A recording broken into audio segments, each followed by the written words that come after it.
What's up, guys? Zach Ginn here. Rick Zach Ginn here. And in today's video, we're going to break down the ultimate equation that you must know to become rich in wholesaling real estate.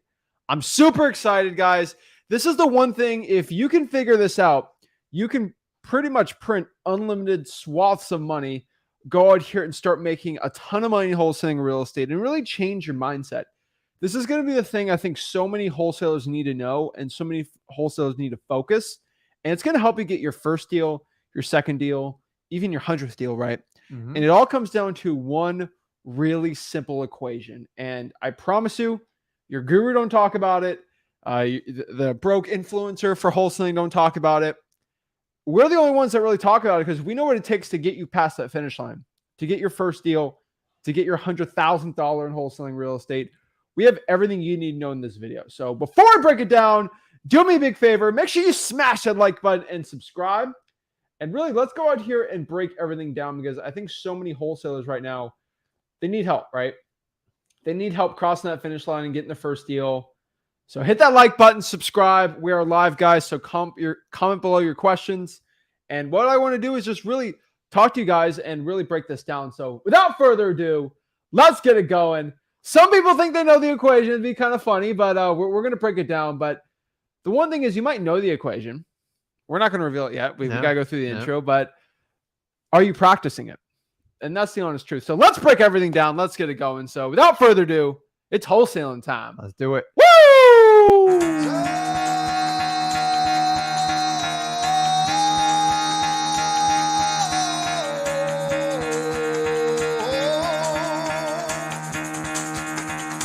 Get the fuck out of bed, bitch. Go.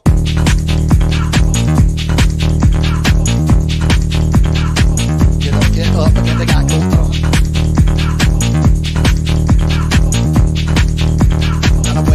Time to wake up, bitch. Get up.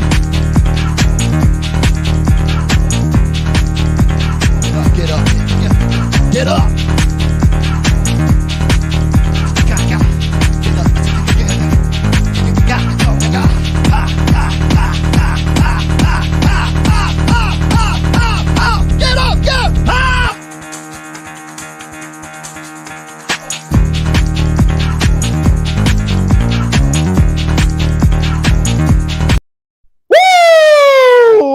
Guys, we are here. We're ready to go. We're ready to share everything you need to know about wholesaling real estate success and most importantly, the ultimate equation for wholesaling. So let's kind of break this down. Let's really just, what I want to do is give you the equation and really talk about it, right? Because I think so many wholesalers struggle, right? This is the time for so many people to start changing their lives, right?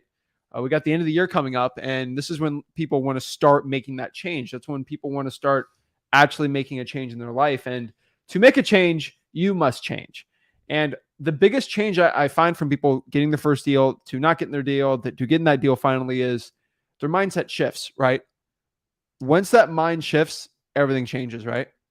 Yeah. I mean, the truth of the matter, for you to become that person you want to become, this is going to hurt a little bit, but you actually have to change who you are. And that it's not a bad thing. You still have your core values, but as you get older and you mature, some people do it with age, but if you can force yourself, if you're young enough to understand how it really works. And the rule is, if you're going to follow what everybody does around you, you're going to get the exact same results as them. And so for you to go outside your comfort zone and say, we're not going to try wholesaling, you have to do it, is you have to commit to it and understand you're going to be judged by people that are not happy with you because you're not doing what they do. And if you let that change your belief system, you're going to get killed. I went through this over and over when I started out wholesaling, and understanding by being a wholesaler, you're doing the uncommon thing, and common people are telling you what you need to do.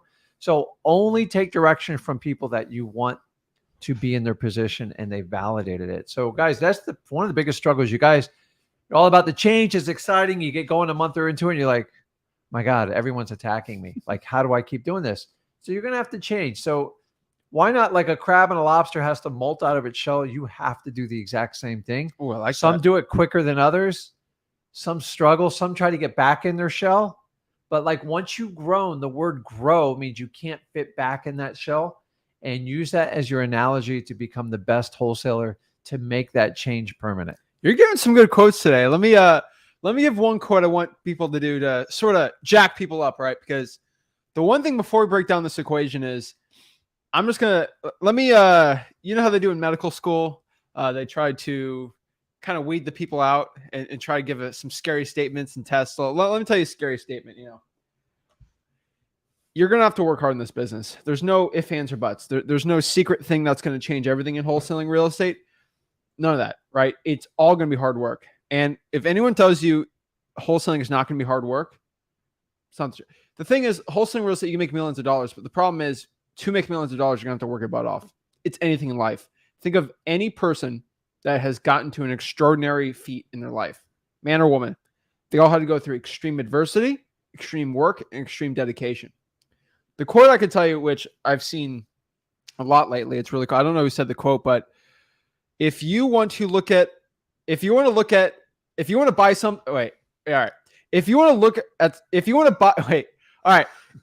buy something without looking at the price, you have to be willing to work without looking at the clock. And that's an important quote, right? So if you want to go buy something without looking at the price of it, you're going to have to work without looking at the clock, which means, no, you don't have to grind a million hours every single week, but you're going to have to work until the work gets done, not by the time you've spent. And I think this is one thing a lot of people have to understand, that stop focusing on how many hours you work, because that is not what this business is. This business is about taking the action and how you do the actionable steps, right? It's not about working 4 or 5 hours. For the average wholesaler to work 8 hours in a day, me, in my personal business, about 30 minutes for me, because I have the teams and everything set out. I'm getting more done with you in the course of an hour or two on this live stream. If I have a team of 5 cold callers, they're probably at 5 cold callers on 2 hours. They do 10 hours of work in 2 hours. Most wholesalers solo can't do that. And that's why we whoop our competition, but that's scaling to you. So just understand that. Warren Buffett in 8 hours can probably make 15, 20, 30, 40 million dollars. And in 8 hours, I can't do that. Okay. He's just so much better than me? Or no, it's scalability, right? You guys have to understand that. So let's break down this equation. This is the secret equation that's going to change everything. But this is the honest truth. Here it is. Actions equal results. Start thinking about that. Start thinking about what that means. And this equation means a lot more to me and a lot more to you than you probably imagine. What I mean by actions equal results is 90% of wholesalers out here, they care about results. That is the only thing they actually focus on. And this is the biggest misconception, and this is the biggest reason why so many people fail. So I see it in the comments too. I want to get my first deal. I want to get my first deal. I want to get my first deal. I want to get my first deal. That they care about the results. And when I ask everybody, and you ask this all the time, right? Mm-hmm. Rick, I didn't get my results. I say, okay, well, what's the action you took? Oh, I cold called 1 hour a day for a week and then I quit. Your actions are not equating to the results you want. So if I want to get a deal this year, by the end of the year, the action you have to take has to equate. They have to be equal. If they are not equal, then you will not get the results. So if I plug in a calculator, I want to make 50 grand this month. You're going to have to take the action it takes to get 50 grand a month. And we'll break down at the end of this how much action you have to take. But that's what you should be focusing on.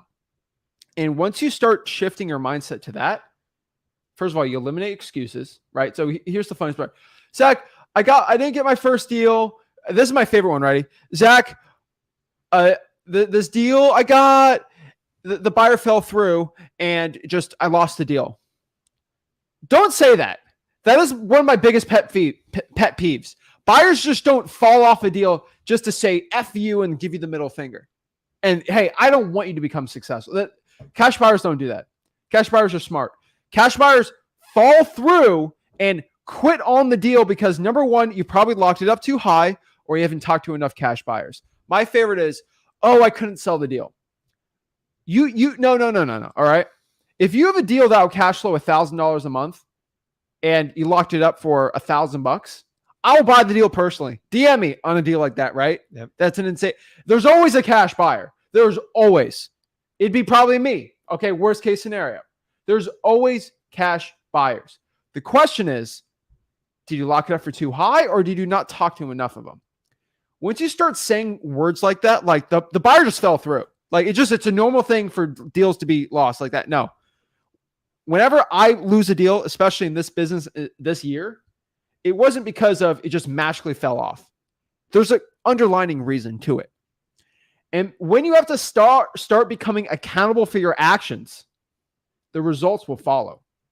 So I'm telling everybody watching this, focus on the actions, eliminate. Don't even care about the results. All right. So like what that quote I said before, if you want to buy something without looking at the price, you have to work without looking at the clock. Don't be caring about the price. Be caring about the work it's going to take to get there, right? One really cool thing I always think about, and you say this all the time, which is always funny, but it's like, you don't have a spending problem, you have an income problem, right? Yeah. It's so many people are looking like the pinch pennies and do stuff like that. And don't get me wrong, I spent a majority of my life through my 30s doing that. Is if people would just take that effort and focus on the income side, especially your wholesaling business, it will fix a lot of your problems, especially if you can plug the holes up in your spending. And when we talk about results, guys, you got to understand is you have to be willing to take that information, good or bad. Yeah. So sometimes you can do all the right things and don't get the result you desire. And that's how we teach how to do consistency and discipline. But so many times people are like, oh, a deal fell through, or like, I didn't get a deal. I called 100 people. Like you're focusing on the wrong information because the result, your action has to be, it's kind of like an algebra problem. So a guy who ignored algebra his entire high school career, like this is the part where your action has to exceed. Like everybody's so focused on result and they spend little time on the action. And if you just turn your action into like a machine and if you're brand new, you've got to add quantity to your action. So if like you're doing driving for dollars, if you're thinking about getting 200 leads, you need to get 1,000. You need to get 10,000, whatever it is, because that's how you make up to get the result. But don't go get 100 driving for dollars leads and expect to get 3 deals out of it, because your math problem is not going to add up to what you want it to be. So sometimes we get bad information and we have to use it, and you have to decide if you're going to pivot or not. And sometimes it's bad information on really good action. And that's the real challenging part in wholesaling is like, okay, do I stop doing this because I didn't get a deal? I had a guy on a live the other day. He goes, well, I did 2,500 SMSs and I didn't get the result I wanted. He only did it in 1 week. Like you guys, if you expect to get a deal that quickly on one, and by the way, that is one action, in my opinion, you're doomed to fail. Your expectation is not correct. I've had days where I sent 5,000 texts in a day. Yeah. I've sent out 20,000 pieces of direct mail, didn't get 1 phone call. I didn't quit. I just go, okay, am I doing something wrong? Did I miss something? And you'd be surprised. I've actually sent them out sometimes with the wrong phone number, just, stupid stuff. So just go through your basics. That's why we're big proponents of having a marketing plan and having a marketing budget, and understand most marketing campaigns, you got to give like a quarter. So everybody wants an instant result, but they don't want to put the action to drive it. The reality, if you're just starting out wholesaling, in the beginning, it's like pushing a boulder uphill. It's hard. You're going to have to leverage it, and you're going to have to push and get through it. So understand that going into it, and don't have this, if it doesn't work, I quit. Results give you feedback, sometimes good, sometimes bad. The problem is most of us go, if something really good happens, like take for your day, if something really good happens, let's keep doing it. The problem in wholesaling, if you react like that, you're running on emotions solely. So we talk about the art of detachment all the time. Set a plan in place, look at the results without having an emotional connection to the outcome, and then you can look at it as a business. But when you get all like ticked off and pissed, it's hard. So like, here's an example, direct mail. I get a deal. I'm like, we make 50 grand. Let's send out 100,000 pieces of mail, turn it way up. No, just keep doing what you did and make adjustments along the way. And that's how your action leads to great results. But this act of wanting instant gratification, it's not going to work in wholesaling. No, you look at the best fighters of all time, right? Even look at TV shows and movies and like actual fighting in general. Yeah. You have to stay calm. Like if you get emotional with it, you lose your technique and you lose, right? Now you could use emotions to get like energy, but like you're not going to use it for the actual battle of attack, right? You have to stay calm, look at the field, and then go from there and see what you got to do, right? When you get very emotional, that's when things just start. Think about like two spiraling. great UFC fighters. Say they get together. What happens all the time, and like you watch the fight, I'm like, man, I don't know who really won. And then it goes to a judge, and one's usually a winner and one's a loser. Does the guy lost? Is he just going to quit and like move on? No, he's going to learn how to get. Maybe he's going to work on his cardio or his grappling. So the next time he gets in that match, he can try to get it decided and figured out before it gets in the judge's hand. So like you have to understand your result is a derivative of how much action you want to do. In the beginning, you guys don't have as much experience. The biggest thing you can impact action is quantity, like massive amounts of quantity, because it will make up for your inexperience. And that's it. So here's the thing. It's about a lot of wholesalers look at luck, right? Oh, you're going to get lucky to get that first deal or second deal, right? The thing about luck is it's a funny, finicky thing, right? And luck is like fishing. So I got a fishing shirt on, right? I love fishing. To go catch, let's say a marlin, right? If I go out there for an hour, try to catch a marlin, it's probably not going to do too well, right? Mm-hmm. But if I spend 4 hours a day for a week straight to find a marlin, do you think I'm going to get luckier to catch a marlin that week? Mm-hmm. It's kind of funny. Fishing, wholesaling, very similar, right? The more time I put into this, the more time I spend fishing, the more time I spend marketing, the better chance I am to get a deal to go catch that fish, right? Yeah. It's kind of funny, but the more work you put in this business, the more marketing, the more conversations you have with people who have ugly houses, the closer you are to getting that deal. And it doesn't guarantee it, right? No. But you just keep doing it. You're more lucky to get it, right? So if you want to go get jacked, if you work out more hours during the week, you're more likely to become more muscular. Now there's diet, all these other things, of course, but that's how it works, right? If you want to get better at video games, if you spend more time playing video games, you're going to get luckier when it comes to winning one video game, right? If you want to get lucky at making a shot in basketball, the more time you spend practicing, when it comes to the game time, you're going to get lucky becoming better, right? But here's the analogy. Like take the person who's working out. Say Zach goes to the gym and he goes, I'm putting in 10 hours. He does like 1,000 reps, everything. And then that's it. That's all he did for the week. And then he's sore, doesn't want to do it. And occasionally he goes back. That's not going to help you. And that's what a lot of people do in wholesaling. They go all in 1 week. They don't get the result they want. And they go, oh, I'm done. I'd rather you be what we call farm strong, where you just every day keep pushing and applying to it. You guys know what I mean by farm strength. A farmer gets strength. They've never, ever been to a weight room, but like when you grab their hands, they could probably rip it off. Their grip is so strong. Why? Because every day, 7 days a week, they carry the buckets to the field. They feed the animals. They lift the hay bales.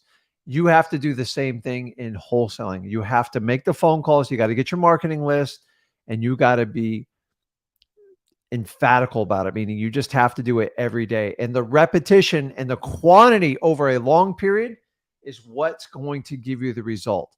Don't think you can push all your chips in and bang it out in like 2 days. It just won't work because you're just a blip on the screen when you do that. If the guy who does it every day, the repetition, they're going to get so much more exposure. Depends on your intensity. So let me show you that. This is Dorian Yates. He was Mr. Olympia, one of the biggest bodybuilders of all time. Oh, yeah, look at that back. Now, Dorian Yates, obviously he was chock full of steroids, all that great stuff. But like, if he didn't take steroids, he'd still be a big dude, right? I guess. He's more muscular than you and me. Don't you agree? Just a little bit. Just a little bit. He spent, to get that big, 45 minutes to an hour at the gym. That's 4 days a week, 4 or 5 days a week. That's all he did. He literally spent an hour, 4 or 5 hours a week in a gym. That's it. So how does somebody like me, let's say, spends an hour at the gym, not as big as this guy, besides the steroids, right? Number one, he got a lot more done in that hour than I. Look at videos of him working out in that hour. Yeah. It was He's not looking at his nonstop. phone. No, it's nonstop, right? So I want you guys to understand this. Zach, I spent 3 months cold calling. Was your 3 months the same as my 3 months cold calling? Because my 3 months cold calling was 5 hours a day, Monday through Friday, every single week, nonstop, Monday through Friday. I didn't care. Just ran through it. Did you do the same thing in 3 months? Because I don't care that was 3 months. I care about how many calls you took. All right. Action is not how many hours you spend doing something. It is quantitative results. I want you guys to understand that. All right. It's just so funny because training and things like this is like, oh, I spend an hour. Me spending an hour running versus a marathon sprinter or like someone's doing a 4-minute mile spending an hour running. Mm-hmm. One person's probably in an hour is going to get a lot further than me, right? But they've learned that over time and how to be efficient with it. So like a lot of times, guys, when I spend a couple hours in the wholesaling business working on it, you got to understand there's like 20 years behind that. 20 years. Like I didn't do this like overnight. And I kind of like when I go to work out, like I have a plan. I'm efficient and I'm that guy in the gym, like doesn't talk to anyone. Why? It's just, I don't want to be rude. I didn't go there to make friends, man. I'm there for one purpose and one purpose only. And anytime I talk, it throws me out of whack. You look And miserable so at the gym. I am. I just want to get it over with, man. Like No, I'm not you're there. miserable in the Stairmaster. The Stairmaster's caused me a few issues, but we're working like, on that. Guys, it's about the reps you take, but it's more important about how intense you take the action, right? And if you go all in, you'll do well, right? And here's the thing about action versus results, okay? If I spend an hour at the gym and all I did was calf raises, do you think my bench is going to do very well? No, right?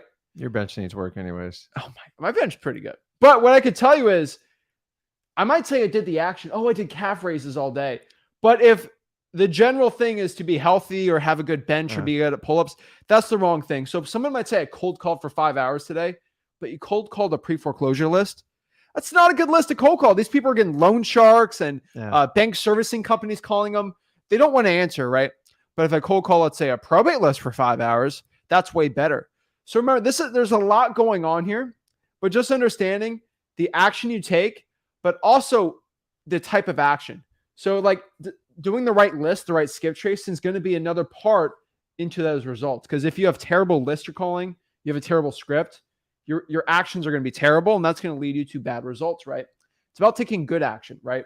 So make sure you guys aren't doing like a checklist. I'd tell you 80% of the people at the gym, they go there. Why? Because they're checking it off their list.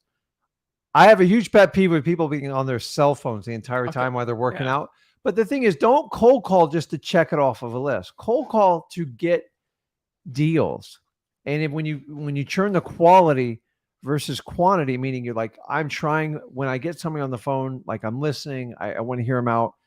You can't just say, well, I cold call, so I tried. I'm like, the word tried, that's the problem to start with. So guys, listen to what you're doing, look at the actions you're taking, and make sure they measure up to what you want to get done. The only person you answer to at the end of the day is who? Yourself. So if you're going to take an hour to cold call, rip through it, get the quantity done. And when you connect to people, make it work. Yeah, that's pretty much it. So let's talk about cause and effect, right? I think a lot of people do this, right? Think of the cause and effect. Don't care about the effect, care about the cause that it's going to take to that effect, which is the same way of taking actions equal results. Shift your focus to the action, not the result. So one thing I want you to know, like, all right, so if you have like on your board, right? So you used to do this and you used to say this, right? It was real. You used to write your goals on the mirror when I was like a kid, right? In the bathroom, right? Like, you know why, right? Yeah, because that's what you see every day. Every day. But what I can tell you is that's right. But a better way to look at it for a beginner, right? Because there's big goals out there. I get it, right? But I think for most people, like especially with this video, is shift it up. What I mean by shifting it, don't write on the mirror, hey, I want to get my first deal. Write on the mirror, hey, I want to do 500 drawing for dollars leads, and I'm going to cold call them and send a text out. Mm-hmm. If you write that down instead of the first deal, you're more likely to get your first deal by just looking at the actions, right? Mm-hmm. So do you agree? Yeah. Yeah. So you should have both of them. But if you're like first deal, you're like, oh shoot, what should I do? No, focus on what it takes to get that first deal. Might be 500 drawing for dollars leads. Might be cold calling 500 probates. It doesn't matter. But focus on those leads and calling them. I think a lot of people, we're still doing the drawing for dollars challenge, right? And we're getting a lot of people getting deals, great results stuff. But I think some people are like, they're focusing on how many leads they can pull. It's not about that. It's how many leads you can pull and call, right? Like it's a double whammy, right? And so focus on pulling the leads and calling them over getting that first deal, because just talking about getting your first deal is not going to it's not income producing. Doing leads, talking to sellers, doing appointments, giving offers, that's income producing, right? And really, even if you're looking at big goals, let's talk about a big goal right here, right? I want to make $100,000. What is it going to take next year in 2023 to make $100,000? What's an equation? I'll throw it out here, right? Mm-hmm. Calling, I'm good at math. Calling and texting 5,000 government leads, fresh government leads, right? Monthly. That's most likely what it's going to take to make $10,000, $100,000 if you're making 10, 15, 20K a deal, right? So just think about that. Stop caring about the 100,000 as the number. The number is actually 5,000. Pulling 5,000 government leads, skip tracing them, and cold calling them. And I would say texting on top of that, and probably calling that list maybe once or twice. That is what's most likely going to yield you the results. If you stop looking at the 100,000 from there, you're like, oh, I got to make a website. I got to do this crazy SMS text blasting. And then from there, I got to go pull this list. I got to get the software. I got to do that. Stop focusing on that. Focus on the government leads and get to work. If you start focusing on the actions, the results will follow. So if someone says, Zach, I want to make 100K, but I'm not 100K. How many government lists did you pull? I didn't pull 5,000. Okay, we'll do that and get back to me, right? Like, that's it. There's no room to complain. The only room is to say, did I pull this? And if I did not, what's the course of action to change it? Start making yourself accountable. I can be accountable for yourself too, but like, I'm just telling you, you have to start looking at the action and the results will follow. And that is truly how you become successful in wholesaling. This was not a video we're making because we think it's going to get all these views. This is the honest truth. It won't increase course sales. It will not increase course sales, right? But this is a video I don't think a lot of people want to hear or want to see, but it's the video they need to see. And this is a video all about self-accountability to yourself.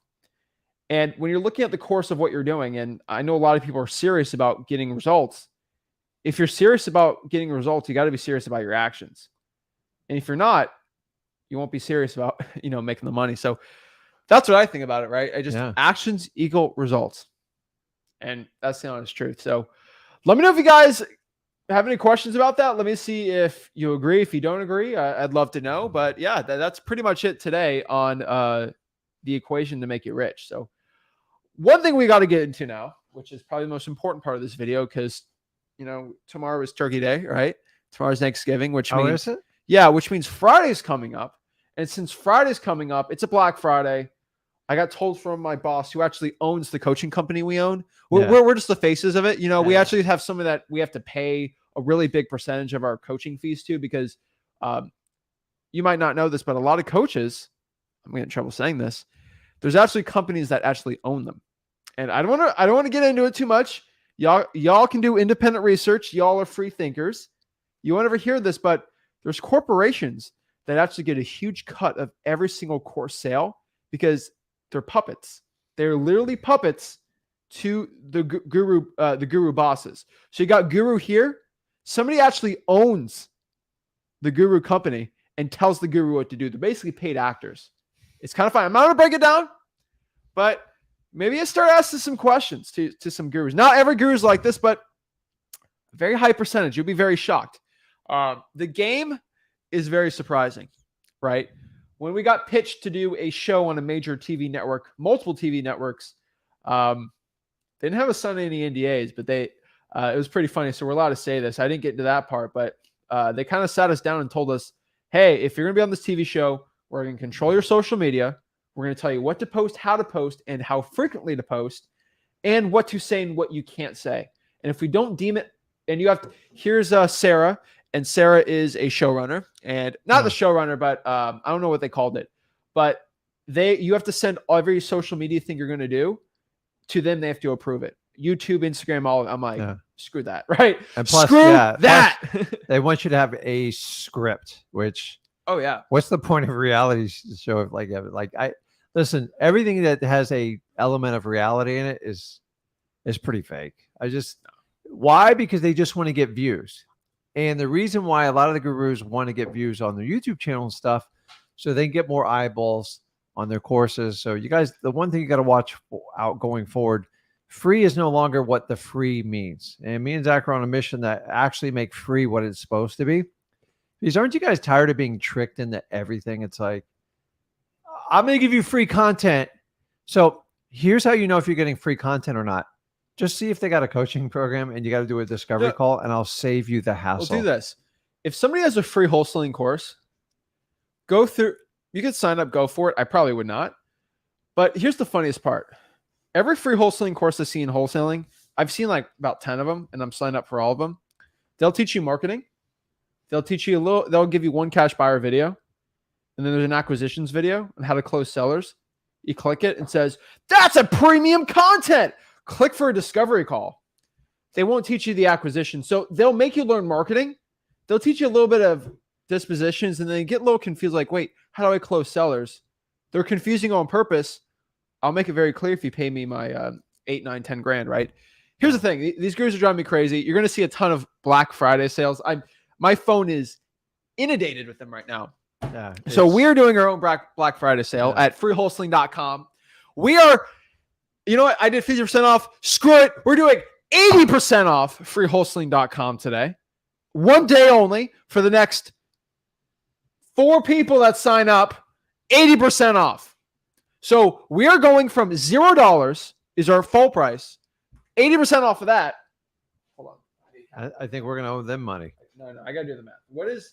Guys, these Black 2 times 0 equals 0. So $0, 80% off Black Friday sale. Only the first 4 people that sign up. If you don't sign up, then it's only going to be 10% off. Use the coupon code Broke Guru for another 10% off. Yeah. You guys just, I mean, it's. I don't know. Here's my favorite if you part. guys got to pay someone to like learn wholesaling, you're in the wrong boat. And most people I talk to, they're like, well, Rick, I want to pay someone so I can be accountable. I'm like, do you really think if you pay someone, they're going to like lose sleep about you overnight if you did a deal or not? They don't care. Like, honestly, they're just going to tell you they care. And that's what you're going to, at some point, our channel focuses all on like how you need to be accountable. Because here's the reality, guys. A lot of people don't talk about this. Unless you really pair up with somebody in your local market and they show you the ins and outs, you're not going to get any more detail from a wholesaling instructor. It's impossible, because one thing we've all proven is all markets are local. So if you know they're local, then I can't teach you the details of the pricing in your market, but I can teach you the instruction to find motivated sellers. We can teach you the individual, because we do a lot of virtual markets. No, I agree, so but I'm just telling you, it's just, there's only so much like they can tell you. So it's, at the end of the day, wholesaling is actually very simple. We, meaning you and I, we all make it complicated, and we need to simplify it. And then they throw all this money between you and getting the results you want. And then everybody's got social media channels.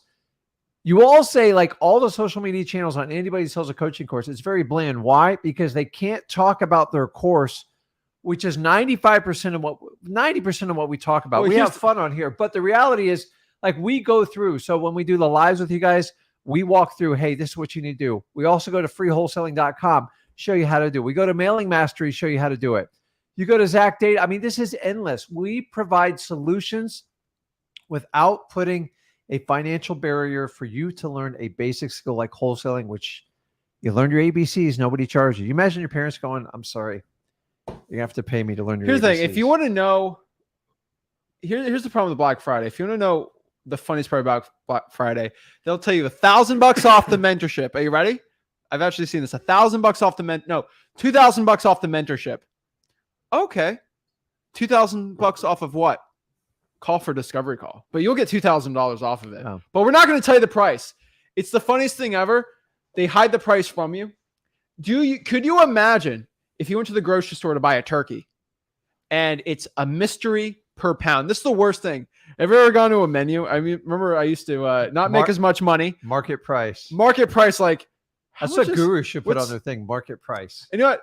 Now I can look. I can just I order steak and lobster like without looking at the price. But like back then, I wasn't able to do it. But like I look at it says market price for lobster. I'm like, is this going to be $100? Is it going to be $50?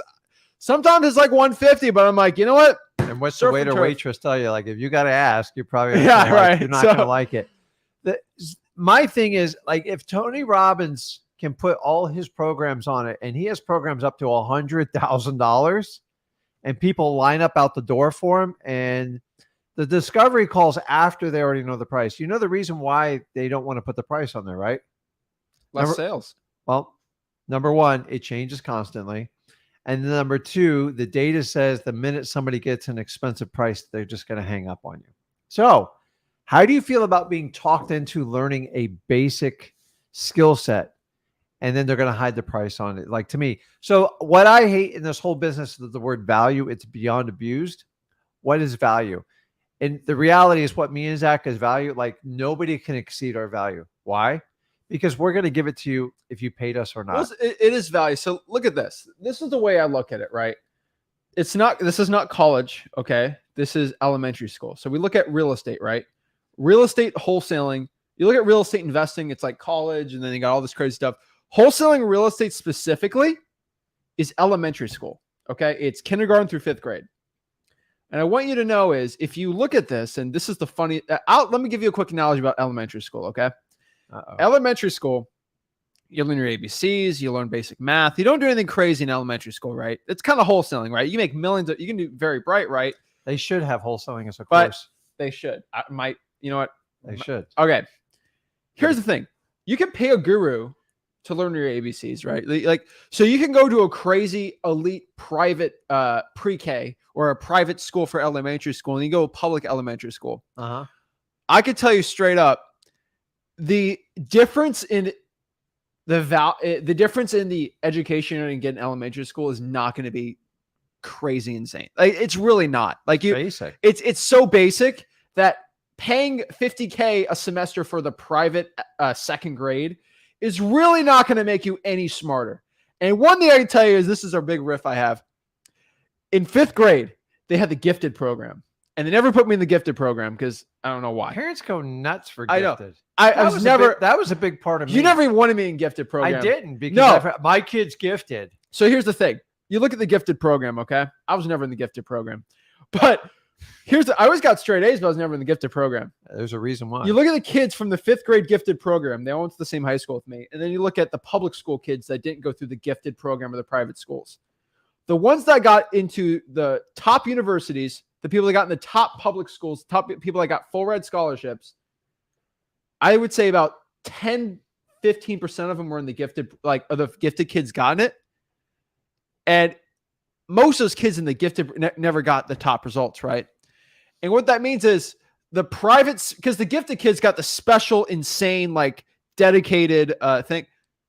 It didn't make them any smarter. The same percentage of the gifted kids got in the top schools as the public school kids, which meant since those elementary gifted school kids in 2nd grade to 5th grade got the most insane, they played like Sebastian Bach, you know, like the Mozart, and like I'm just like playing basketball in recess. The public school kids actually did the same. They did just as good as the gifted kids in the scores when it came to high school and like the upper levels in college, right? Yeah. What does that mean? A kid in my 5th grade class went to Yale. He got into Yale. And another gal went to Dartmouth. 5th grade public school class. None of those kids went to any Ivy League schools in the gifted program, but the public school kids did. And just shows you like getting in elementary school, getting the special, super private education is not going to make you, it's elementary school. Okay. It's elementary school. All right. Now you can talk about Harvard versus a community college. Like that's different, right? For computer engineering, but like the wholesaling is literally elementary school. Okay. There's creative financing. There's multifamily. There's like crazy high level syndication apartment like thing. But that is not elementary school. What we are talking about is elementary school. This is wholesaling real It's estate. basic, guys. You can't like overcomplicate can't. wholesaling. And this thing where people go, well, you can use a mentor to, accountability, and they have details to get you through it. And then they go, like the Bill Belichick of coaching. Guys, you need you remember your old PAL coach? I go, here's the deal, dude. The old baseball, it's like you're going to hit the ball 100 times and you're going to field that ball. Like, remember the guy hits you at the bat and so I always wanted to get out of the way when the ball was like flying, it was ricocheting up. And eventually he taught me, he goes, listen, that ball ain't going to kill you, son. It might hurt a little bit, but you got to make the stop if you want to make and play on the team. But I don't know today, man, everybody wants a trophy and everybody wants to play.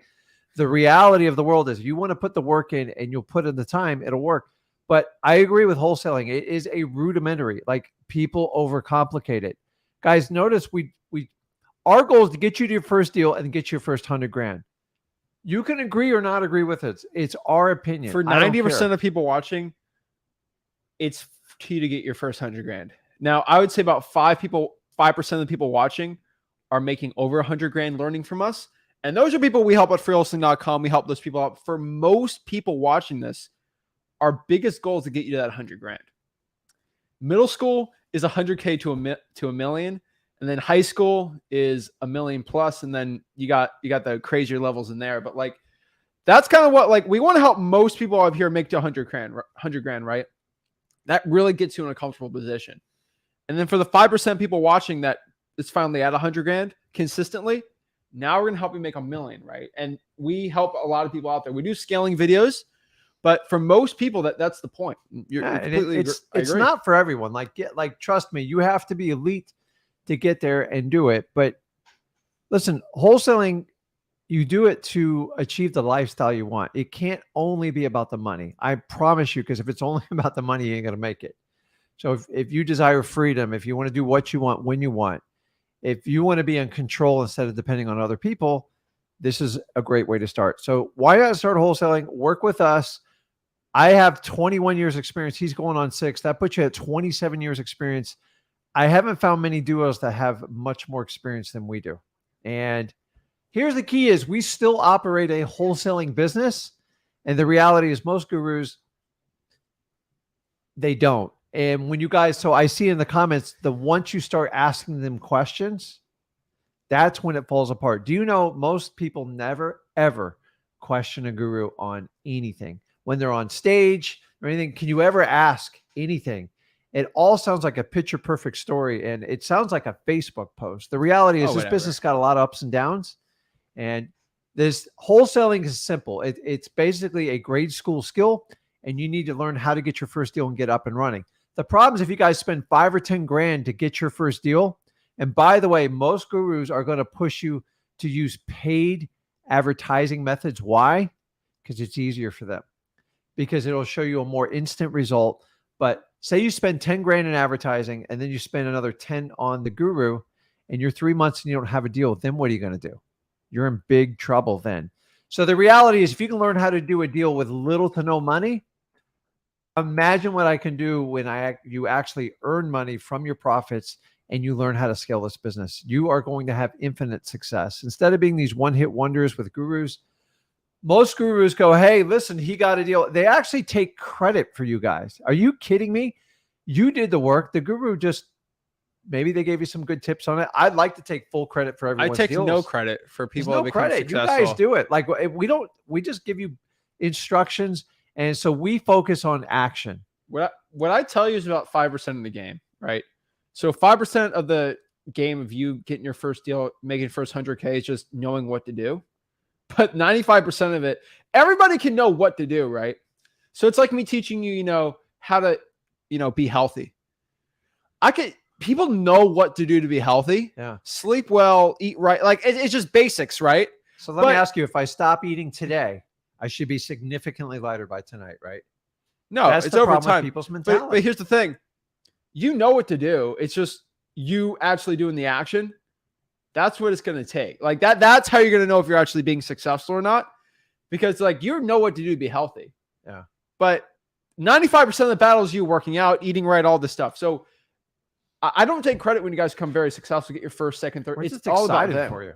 I'm excited. Honestly, the 5% is important because if you don't have that, right, you're not going to do well. And the gurus only give you about 2%. So I've seen yeah. like gurus posting where like we've had thousands of testimonials. By the way, I don't ask for testimonials. I occasionally we put them on a podcast to feature them to get you guys excited about it, but I never use any of you as a platform to go, hey, if you do this, you're going to have success like them. Number one, we always give you credit for you because it's your hard work and you deserve it. And the reason why we post checks and stuff like to show you guys this stuff really works. It's not hard. And then I saw somebody posting about a guru shooting us down. Actually, we expect it. The minute a guru like agrees with me and Zach, you're probably in the twilight zone and you better like pinch yourself because most likely you're going to be in a dream because I'm not here to get them to agree with us. Would you say a minute a guru agrees with us? Well, some gurus are. So let me tell you one thing. Then we're going to start with the guru talk Okay. and we'll get more. But I actually have a lot of gurus call me. They all have my number. A lot of them actually call me personally, and they agree with what I say. They don't agree with how we do things, and they don't agree about giving things for free. But Well, because it ruins their business model. it ruins their business model. But I have nothing personally against any guru. I actually don't. You know, I do believe in what? Trying to make a living. Here's the thing. I believe in the free market, and I'm the biggest believer in the free market. Capitalism, free markets, everything like I believe in it. But because of that, people have a right to sell a course on wholesaling. Of course they do. They have a right for it. It's capitalism. It's America. No executive orders to stop that. No. Go after it, right? But because of this, I believe in a free market where if you can provide something for a cheaper price, that helps the consumer, that helps the wholesaler out. So if the average cost of insulin is $5,000, and then every single person charges $5,000 for insulin, which is necessary for most people for life, right? But it's necessary for people financially to learn wholesaling. What if I could provide that insulin for $0, right? Yeah. And that's the way I look at it. And no, it's not as drastic as that, right? Like I would love to get insulin down there, but like there's a cost to insulin. Like there's research, medications, all this stuff. Yeah. But here's the thing. Sometimes you can make an alternative to the drug and make it super cheap, right? So there's alternatives to like these crazy medications that are like $10,000 each that they figure out how to make a general of it. And it costs like $5. And that's free market in play, right? And of course, there's copyright protections, things like that. But here's the thing about wholesaling real estate. I wanted to give that service the average cost of $5,000 down to $0. And that is what I'm doing. So I don't hate the gurus. I think a lot of people think I hate them or I bash them. Here's the thing. I just truly believe in what we do and how we help people out as much as possible. So no, I don't hate somebody. I don't have hatred in my heart for them, but I do want to change the way they're doing things because I truly believe these gurus, seriously, I know most of them are watching. If you just JV'd with people and maybe took some YouTube ad revenue, maybe that's enough money. You don't have to be charging $5,000 for, and just make all the money in your own wholesaling business. Focus that time, effort into being a guru. These gurus spend 7 to 8 hours a day on Zooms. If you spent that in your own wholesaling real estate business, you'd make more money. So that's why that is a highly paid self-employment job. No. And then they turn around and tell you don't trade your time for money. And that's what they're doing. By the way, I have never ever met a guru, someone does full-time coaching that has not burned out from it. Because they all say the same thing. They get frustrated with your guys' lack of success. And listen, I'm just stereotyping. I am. There are a few exceptions, but the reality is, guys, wholesaling is basic. We make this way complicated, and I never expect gurus to agree with me. By the way, I'm friends with most of them. I've had it with this business the way it's run. It's ridiculous. And so we are making a step forward. And the only person I try to make happy is who? You guys. Well, yeah, my wife. My wife, my dog, my daughter. Oh, you're getting in trouble. For that well, hopefully she won't watch this today. You got in trouble for that She's one. cooking in the kitchen. So I understand, like, all we do is listen to you guys. And if we just listen to you, so 95% of the gurus are all over us. You got to stop it. Like, no, I'm not stopping it. if I can just help out one person, what do you care? Like, I don't understand why anyone would get. The only reason you get upset is because it's hurting your business model, and change is inevitable. It doesn't matter. Change is coming if you like it or not. So if you don't want to accept the change, then keep doing what you're doing. I don't care. But you're discovering, so that you guys understand, when you pay a guru $5,000 to $10,000, almost 50% of what you pay them goes to their cost structure, sales team, setting up systems, and all that other stuff. So you're paying for the system of them scaling it. So Yeah. guys, simplify it, keep it simple. If you really want it, me and Zach can definitely help you get there. And so you guys understand, we only listen to you. Everything else is just noise. I don't care. That's it. So guys, let's do some one-on-ones. Let's kind of help the people out today. If you want to hop on these one-on-ones and talk to us absolutely for free, all you got to do is go to Wholesaling Houses for Real right here. And if you go here, right, go to the featured, which is pinned 2 hours ago. I posted this, so y'all had time. All you got to do is click the join here on StreamYard and actually join. So if you want to actually click this link and actually have access to it, all you got to do is just join Wholesaling Houses for Real on Facebook. So that's it. So without further ado, if you hop on there, you'll get to talk to us absolutely for free, one-on-one, and you can actually go out here and do it. So without further ado, let's talk to the people and see what I can do to help. So first off, we got Fernando. What's up, guys? How you doing? Good. How are you? How are you? Pretty good, pretty good. Just wanted to come by and say, bam, second one done. Oh, snap. How much is that? That is 10,375. Oh, Woo! wow, man. That's awesome, man. Wow. Congratulations. Thank you, thank you. Tell us a It's little bit been- more about it. Yeah, I want to hear all about that.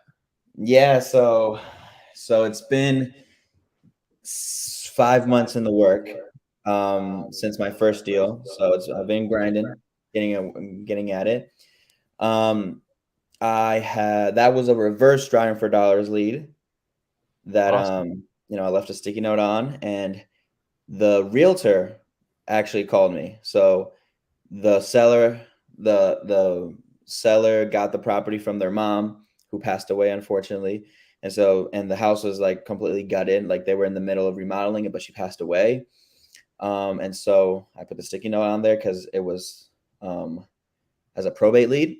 And so all the probates, and I just put sticky notes on them, and the realtor called me, and we made it work like that.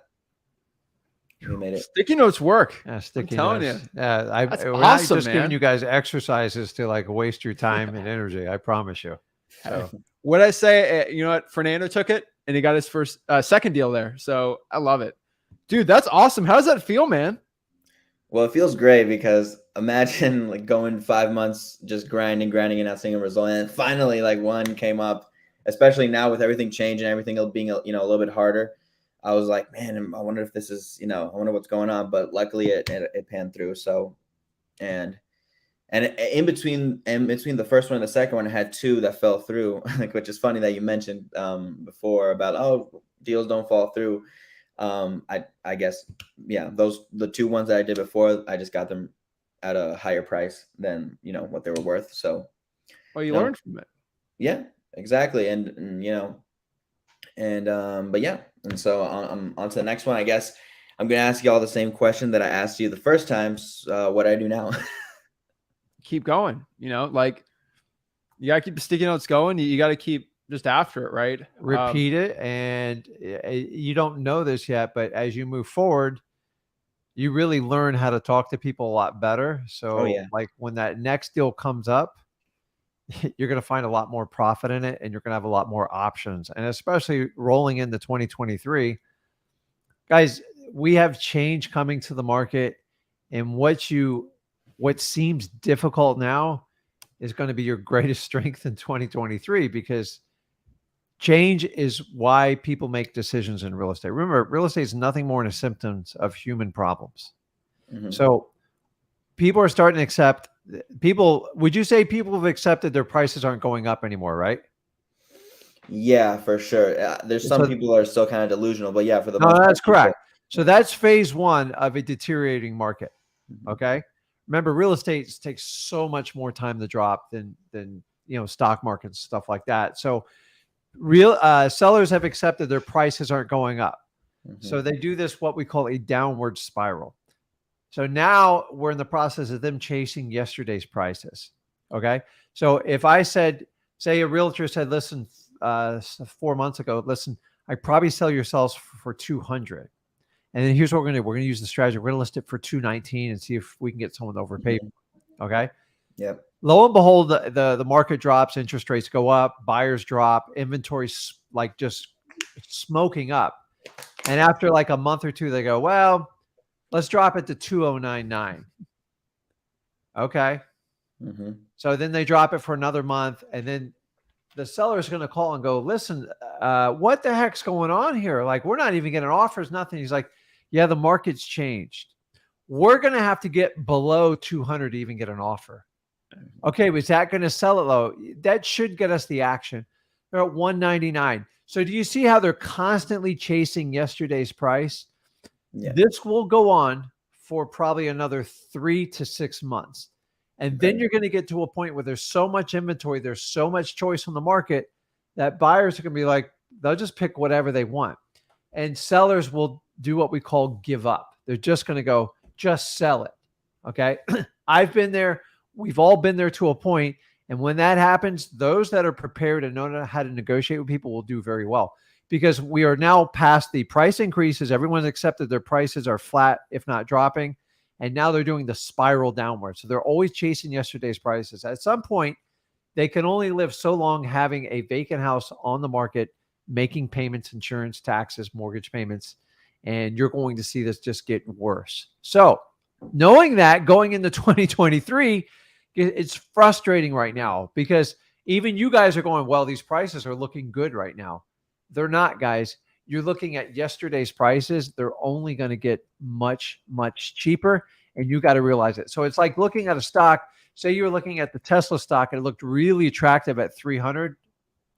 Guys, dude, that thing went all the way down to like 110, 120. And so we're all thinking, oh, it was 1,000, 300's a deal. It just, so you don't get what I call like price goggles, meaning you're looking in the past at prices. You go, that's a good price. So here's how you prevent that. Guess what? When somebody offers you a property, don't get stuck on what they offer it for. So I did a live the other day. Someone's like, well, he wanted 200, so I offered him like 170. I go, what was the ARV? He's like, oh, they made their offer based on what the seller told them. And that's what's going to get you in a lot of trouble in this market. So they have no idea what their houses are worth. They're actually looking for realtors to help. Realtors don't know either. They just know they're having problems. So moving forward, you've got to find the right numbers. And it's been really easy the last 4 or 5 years before this. So now it actually requires work. It requires research. And for the most part, you need to work with very motivated sellers, and you have to go for a no price. Otherwise, the days of, remember when you could go on MLS, you could offer stuff 85, 90 cents on the dollar, and you didn't even worry about it. Like now, that's suicide in today's market. Yeah. So going forward, understanding you're looking at old prices, everyone's like, oh my God, it looks like such a good deal today. Don't. What is it worth today? And what is the conservative ARV on it? Stop looking at the prices sellers give you, because it's usually erroneous information. It's bad. And if you start on bad numbers, it's almost impossible to recover at the right number. Yeah. Well, I got into this like when this is all going on. So I don't even know about, I've never been in, that great market that y'all were in. Like, well, that's good, because most of those people have quit. And then you got a lot of gurus just like, okay, here's what you do. And they've never, ever navigated through these waters. The reality is wholesaling, you can't time it. It doesn't matter. I've made a ton of money in the hottest part of the market, and I've made it at the worst. In 2009 and 10, you want to talk? Like, I struggled to sell any property. How did I survive? I spent a lot more time with my cash buyers, and I got really creative. So we are right back in that scenario. I love Easy Street when it comes, because it's easy to take the money, but like, you got to live on the tough days, dude. Yep. It's like watching a football game. What was that football game that it was like it was the Jets game. It was 3-3 rolling at the end. And guess what? Someone gave up, and 16 seconds left on the clock. This guy goes, I'm just going to take it to the house, man. Guy returns a punt. The first one in the NFL this year. It just goes to show you, you've got to fight like every day, and you can't accept the norm. So these changing markets are going to drive most wholesalers out. And the ones that can adapt and go forward, I know it seems like a struggle. Number one, you're still a little bit new, which is the good part. Number two, you're in an ever-changing market. So buy today. And guys, please get the ARVs right and stop letting sellers give it to you because it's wrong. And if you start on bad information, you're going to finish on bad information. So how do you navigate through it? You build rapport, you have conversations with people, you hit them with the go for no, and then you just negotiate and work through it. And a lot of times you get the deals on the follow-up. Here's the really cool part, Fernando. No one's swiping deals from you anymore. It ain't happening, man. Like, hey, I got another wholesaler doing great, awesome. Have them go ahead and close on it. Actually, I'll sit back and watch. It's not going to happen. That threat is over. Remember, we did like the last 4 years, it was torture. So-and-so will pay X amount of more, and we felt like we had to bid up. Those days are over. So I'm excited about it. So what seems difficult now will be your greatest asset. So I thought 2009, 10, I'm like, I don't even know what the future of wholesaling was because it was a real struggle. And then for 11 years, Fernando, is the easiest pickings I've ever seen. Wow. So the struggle you can endure now and the wholesaler you become is going to create your successes. It's like that fighter who just got beat up in a 15-round fight. It's the man that comes out of it or the woman that comes out of it that makes them the great fighter going forward. And you're in it. And guys, I will tell you this, your greatest strengths, your greatest, like how you grow in life is when you get your butt kicked and you're struggling. Do you know all the greatest inventions, all the greatest like companies created are from struggle. They're never from like, everything's great. Yeah. Okay. You guys have recently seen a company that when everything was great, everybody was happy. And the minute it fell apart, everybody just like jumped shit. I want nothing to do with it. Take their sign off my building, you know? And it's like, give me a break, man. So I commend you on what you're doing. Like, it's like when I watched Zach when he started, although I was heavy on him, on top of him, it's just, you have to go through the journey. And much as you guys go, well, he goes, Zach was your son, you made it easy. I go, no. He put in the work. He took the action. That's what you guys don't understand. He did the action.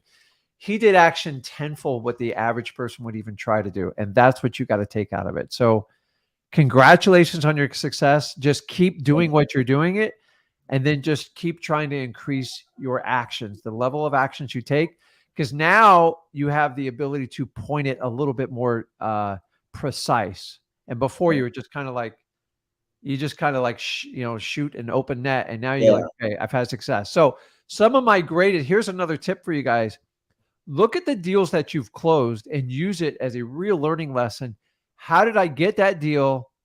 How can I get more deals like that? And what did I say to that person to make it work? And now no two deals are exactly alike, but you will find common themes. That's how I found probate. You guys realize I went on a 7-year journey till I really targeted probates. Why? Mm-hmm. Because I did an internal search on the deals I was working on. So I know it's only 2, but like, don't stop what you're doing with that and just find out how you can do it more without driving yourself nuts. Yeah, because the first one was cold calling and this one was reverse driving for dollars. So I made this recently. So just so I can, be on schedule, but can you see that? It's like a like it. Here, let me make it bigger for you. Oh yeah. That's cool. Yeah. And key is, guys, it's great. Whatever works for you. So like, I'm an old school paper guy still. I like to write stuff down. And this guy's Mr. Electronics. It drives me nuts. But my calendar is filled with things and it's perfect. But I'm getting better with my calendar because he helps me with it. My wife's a big part of it. And like, I'm slowly adapting. Change is hard for all of us. But like, you give me a piece of paper, like it's done. But like, whatever clicks with you is going to get you to take action. Yeah. And then take some time. Like and I'm sure this next month we'll talk about goals on like, making growth in 2023, but like, do what you're doing. So many people get screwed up because they try to do things differently. And I'm just like, this is boring. This is the boring part of wholesaling. Just do it. And then the idea is where you can consistently get 2, 3, 5 deals a month. And by the way, do not let someone ever measure you by the number of deals you do a month, because it's irrelevant. It's how much money you make. Yeah. Yeah. So I guess just so I can to finish off here, any word of advice so I can get consistent deals out of it, because I've been consistent with the action. I just don't know where I'm failing at, So are you going after the areas where your cash buyers are wanting to be? Yeah, so I've learned that there's definitely parts here in Pensacola that cash buyers are not buying just because they're really rough. And so I'm definitely like sticking to like 4 or 5, yeah, 4 zip codes for the most part that they're buying in, that I see other people posting deals in. So I'm sticking to that. Um, Also, but for the most part, that's where I do a lot of drying for dollars. But also on the when I get the probate leads and the pre foreclosure leads, that's where I really just put sticky notes on all of them. Doesn't matter where they are. So I don't know if I should stop doing that. Only focus the probates in certain areas. I don't know. Focus the probates in the areas where your cash buyers are wanting to buy it at. And that's probably gonna be my best advice. And just go after the areas where the cash buyers want. Because you said before that two of your big issues were deals falling apart because maybe the price is too high. But maybe if you go after the area where the cash buyers want, you can get a better price, which might make it a little easier. So that's the thing I could tell you, keep consistent. Like just it's a grind. Okay. It gets easier. It just Yeah. it's you've hit it during like a pretty radical change, Yeah. but this is going to benefit you in the long run because I went through this exact same thing. The problem is I got used to Easy Street, and then Easy Street turned into like, don't come down this road street for 2 years. Wall Street. And so here's the good news. Most down markets only last on average about 18 to 24 months. When I say down, now that doesn't mean if it goes flat, this business actually gets somewhat easier because the prices become predictable. But when they're dropping is the most challenging time in wholesaling. And you're going to have a million people give you instructions. Whatever gets you to get like consistent deals, like keep doing it. So look at the data you have now. Take Zach's suggestion and just like move forward. Do not overcomplicate this business because Yeah. the The more way you I see it, complicate it, the way I see it, like starting in this situation is like I'm doing pull-ups with a weighted vest, and hopefully, when everything gets better, it's when the vest gets taken off and it's a little easier. I assume. I don't know. Is that what you're I saying? will, but I don't know when the vest is coming off. You don't Yeah, know, and I yeah, of don't know, course. and Yeah, that's the key. And yeah. what happens? The reality, the vest never comes off. You just get stronger and you grow, and you just like it just seems easier. Like honestly, the way I wholesale, like the way that it just seems effortless. But honestly, guys, I had a 7-year journey that it was painful, man. Like I made a ton of mistakes. I had to learn everything on the fly because I didn't have anybody really to truly teach you how to scale wholesaling. And by the time it came, um, I was already kind of established in what I was doing. Now I learned a lot from people, but I've learned that the more people teach the masses, like these cute little techniques, the Mhm. faster they get shut down, in my opinion. But either way, just Okay. keep doing what you're doing. At least you're getting results. And the idea is you can increase your profit margins, but like don't get greedy, especially in this market. Sometimes you just have to take a deal and run. So Okay. like sometimes I tell people, you'll never get hurt taking a profit. And some people have too much pride that gets in their way. But I got to tell you, from '08 to 2010 really made me who I am as a wholesaler today. Like, Okay. and all I did was go into the core of wholesaling. I find it the best list possible and I market them like crazy. And I just met with a ton of sellers, and the amount of deals that fell apart and stuff like that, I could probably write a book on it. But, and the amount of times I say, man, I'm not sure if I want to do this, but I remember why I do it. I get freedom of my time. I get to do what I want, and Yeah. I write my own book, and I never forget about that. If you do wholesaling correct, and by the way, just you don't have to wholesale your entire life. Like you can set up if you learn it well, you set up a business and let other people like run it, and you can run it from the top, and then you can focus on like bigger deals and doing it that way, and that's perfectly acceptable. So I always tell people if you can get through the 2-year grind, mine was 7 just because I didn't know what I was doing. So I'm just telling you, 2 years is going to seem effortless. So you're in your first 5 months. So like, enjoy the journey, man. I'd No, like but to tell you there's some light bulb, something super sexy goes on, but man, 2023 can you imagine taking your first 5 months trying to learn this in 2023 is you've gotten through it. Most people don't want to go through the pain of learning wholesaling, and that's why they don't succeed. It doesn't matter if it's paid or not. It's the truth. And by the way, if you pay someone, you still have to go through the journey. It's impossible to skip it because the journey is how you learn the business. And anybody who's yeah. any good at wholesaling will tell you the exact same.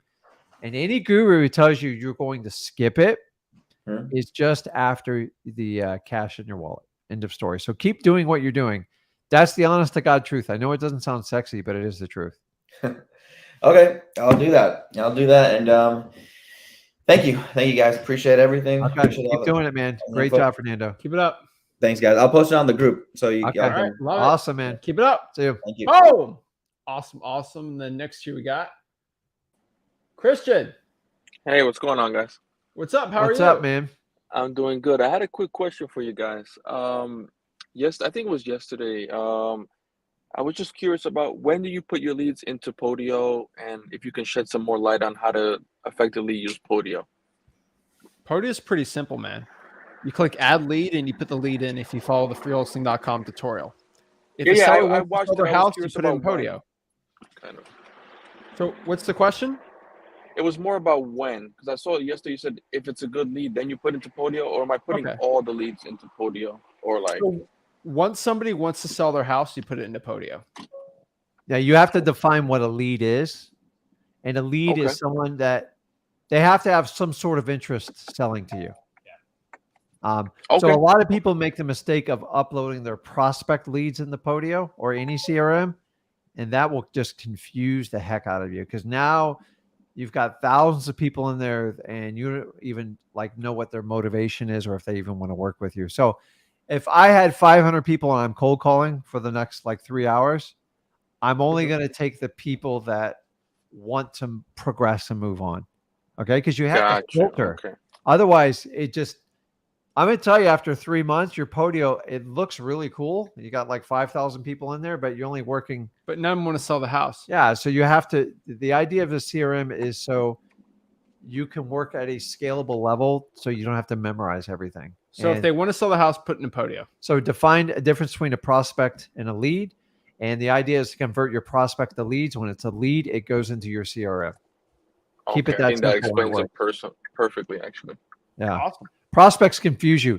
Now, there's other software you can use, but like I'm just here to tell you, a simple Google spreadsheet and stuff like that will help you organize a lot of that stuff. And remember, it's a lot of junk.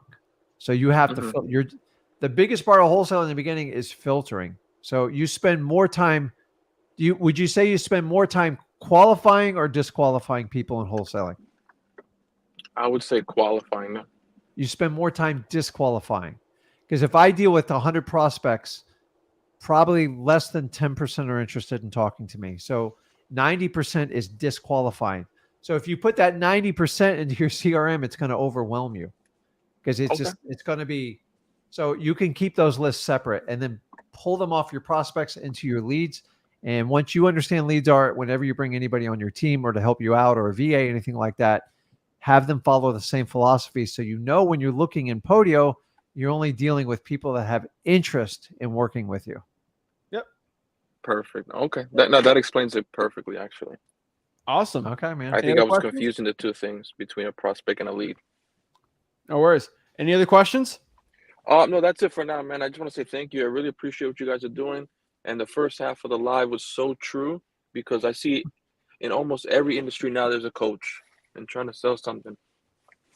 Well, it's there's they've discovered, actually Tony Robbins did this. He says the biggest industry going forward is coaching and like mentoring.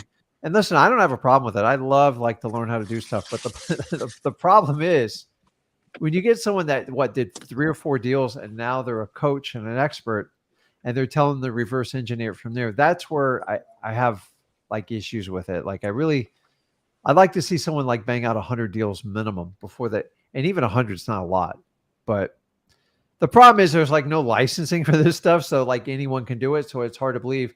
So everybody focuses on their beautiful pitch. And then what you guys have to do is if you're ever going to buy something, you have to focus on the quality, because if you pay for it and you find out it's junk, it's terrible. There's no difference if like you buy a lemon of a car and you just spent 50 grand on it and you can't drive it, you're going to be upset. The same thing would happen in coaching. So that's just the truth on it. So yeah, it's just great to see that you guys are actually providing quality and it's free. Of course. That's what we're here for. I appreciate it. No problem, man. Have a good one. All right. Have a great one. So. All right. Ryan. Hey, how you guys doing today? Good. How are you? I am outstanding. It is a great Hey, day. Ryan. What's up? How can I help you out? Hey, I was just asking because I remember I talked to you maybe like 2, 3 weeks ago, and I was telling you how I was having an interview for a realtor and all that stuff. It kind of fell through. She called me like an hour later and canceled, and it was kind of like a blessing because you say it was pretty much a waste of time, anyways. Yes. So 3 days later, I ended up getting a property under contract. I did Zillow for sale by owners in Las Vegas, and I talked to a gentleman, said an appointment. My partner went out there, got it under contract. Now, my thing is on this, on your contract, the inspection period, we put 30 days. Does that mean we have 30 days from the day we signed for the inspection period for us to, if worst case scenario, we might have to get out of the contract? Yeah, 30 days. Okay, okay. And just asking because he was asking, I want to say 295 for the property. We got him down to 255. And I've been going through PropStream, Facebook, looking for cash buyers. And to be honest with you, I'm going off of what you guys were saying by listening to their feedback. And from the feedback I'm getting, I think I have it priced too high. To be honest with you, because I'm getting it. Everyone's saying around like 170 and 200 so far. So let me ask you, did you make your offer based on what the seller was initially offering the price on? Well, what I did was I kind of like use your guys' little formula when you're like asking him to mention the price without me mentioning the price. And he was like, well, the lowest I'm able to go down to is 250. So then I was like, okay, well, I don't want to give you, I want to be able to give you a definite price for when we come out there. So is it okay we schedule an interview? I'll have my partner come out and then we'll be able to discuss a little bit more from there once you do a walkthrough. He was like, fine, sure. We came out there. But now I wasn't there, my partner was, and he locked it in at 255. Well, Ryan, I have a Yes. simple formula for Zillow for sale by owners. Do you know what it is? Would it be the one that your dad said where you just go and look up how much they're charging each month for rent and times it by 100? He doesn't. No, That's for just stuff that that's for doesn't have comps. Those, Yeah. those are cash flow comps. This is Zillow for sale by owners. It's Okay. 70% of the Okay. listing price is your MAO. Okay. 75% if it's a decent deal, if it's a little bigger. But do you know 70% of 295? Let me do the math right now. I don't know it offhand. I'm gonna be honest with you. 206,500. 206,000. 500. That's why you Is made us that- so happy. And that is your MAO. Your MAO. That's and the so maximum. dude. Why do you think your cash buyers are at that price? Because that is what the MAO is. Okay. Okay. All right. I ain't a dummy when it comes to this stuff. I know what buyers are willing to take, and especially with Zillow for sale by owners. Why do you think I get 70, 80%, $80,000 reductions? Because I know what the thing's worth. How long is that property listed on FSBO for?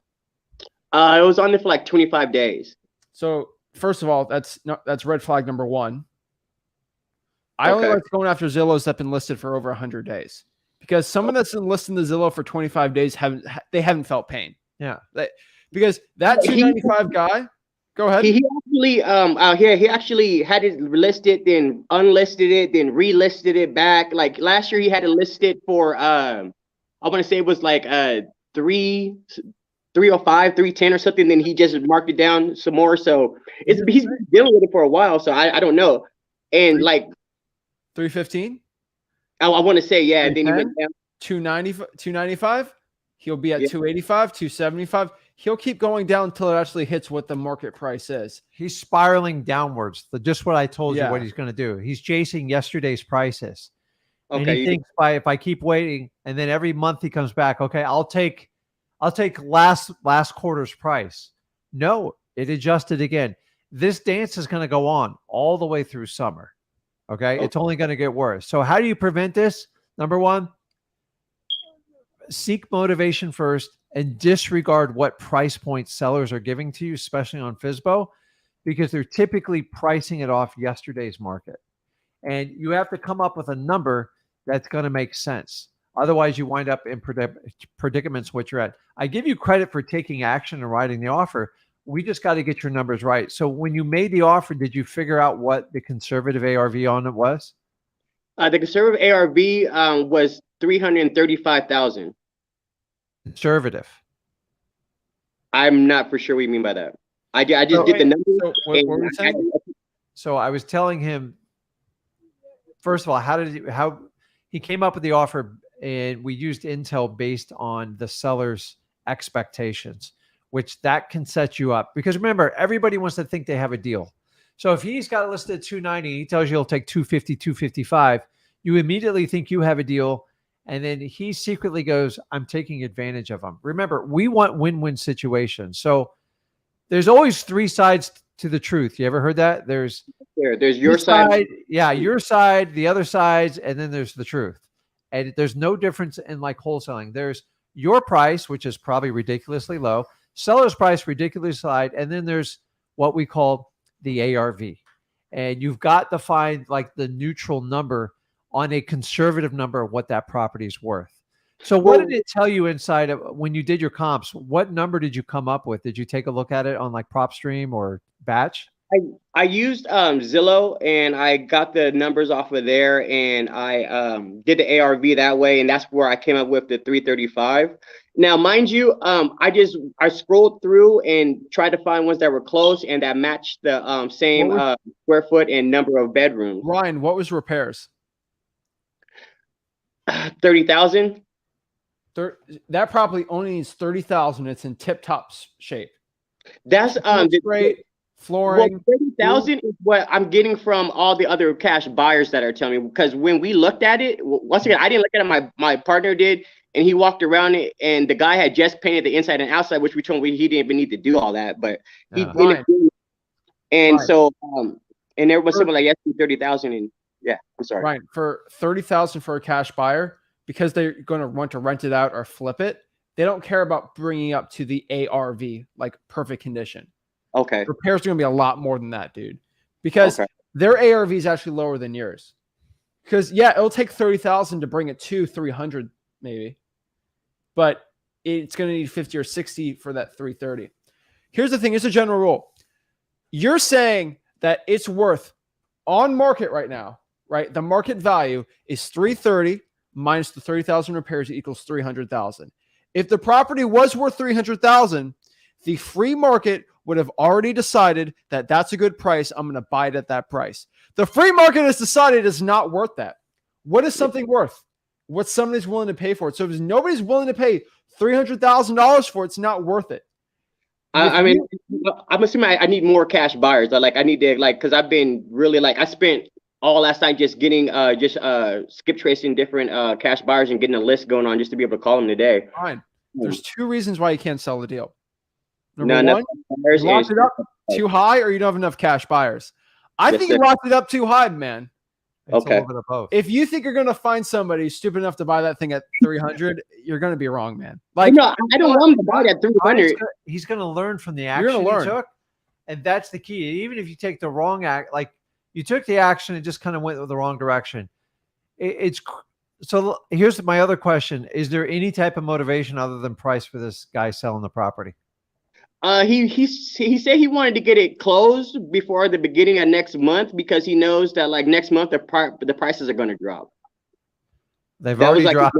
They're literally dropping every month. So it's 70% of the Zillow. That's the general rule that I have, and if you follow it, you'll do well. The reason why this guy, you got to give an offer that really makes you uncomfortable. And I don't think you made an offer that made you uncomfortable. And that's why you didn't. Did you wince when you gave him the offer? You're like, no, the other guy did it. Oh, yeah. Okay.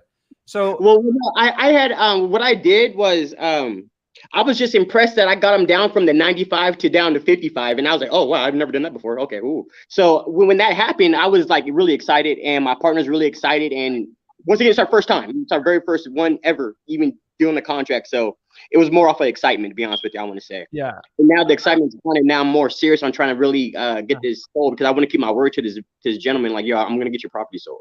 Well, yeah, I'll give you two things. Number one, teach your partner the go for no strategy, because you're going to need it in all of 2023. You got to if you have the hard conversation up front, your conversation with the cash buyer is really easy. Okay. And I'm not going to go into detail on how to do it here, but when you make your first offer, you want it rejected so you can get a counter, so you can start a healthy negotiations. Number two, you're under contract. How many days have you been under contract under this one for? We got it signed on the 14th of November. Okay, so you're 10 days into it roughly? Yes, sir. You should have talked to me before you're negotiating. I could have helped you out. I would get out of that contract. So Well, I wouldn't get out of it. I wouldn't get out of it, but you got to have a strategy to get a reduction, correct? Yeah. So here, Ryan, you got excited over a 13.5% reduction in price. A 13.5% reduction in price. That is not Worth being excited about. hashtag winning. Okay. That's 13.5%. So that's the same as getting somebody down from 100K to 87K. Doesn't sound that exciting, right? No, Because it doesn't. you look at 13.5%. You know why he took that? Okay. Well, I got to pay 6% of commissions if I list it. Yeah. Got to pay closing costs, the hassle of it. It's like 10% to close a property. So I'm only giving up 3% to go with Ryan. That's fine. You guys are clapping, thinking you're winning. It's 13%. Yeah, he did the deal without paying a realtor and without having to go through like a mortgage or anything, an inspection. Like, Yeah, it's actually he's going to make more money selling it to you than if he listed it on the market, if he sold it for his price. So what you should have done was you got to get closer to 25 or 30%, which would have yielded you 209 or 210, because that's when you start making some money. And you don't even know if he was willing to take it or not because the offer is too high. And so you don't even know. You could have made a lot more on this. You don't know. And unfortunately, if he says no to that, you just say, okay, well, do you want me to wait in 4 months when you bring the price down to that and go from there? Okay. It wasn't enough of a discount. or you could just tell him, listen, I have to cancel this contract because I don't think you're going to be able to talk him down in one shot down like 30 to 50K. So when you say I want to cancel the contract, when they start going, what's going on? Why are you going to do that? That's when you can start opening up for like the reduction. Just go, listen, the prices have dropped so dramatically. This number just doesn't work. Okay. And you go, listen, if you're open to talking about it, I can get your price, but I understand he ain't going to be happy about it either. So by canceling a contract like this, it's somewhat of a counter-offensive move because when you like he gave us the keys, everything to that. We had the keys to the house, everything. Like I do it too. I would do. It's the a whole great thing. deal for him. I do the same.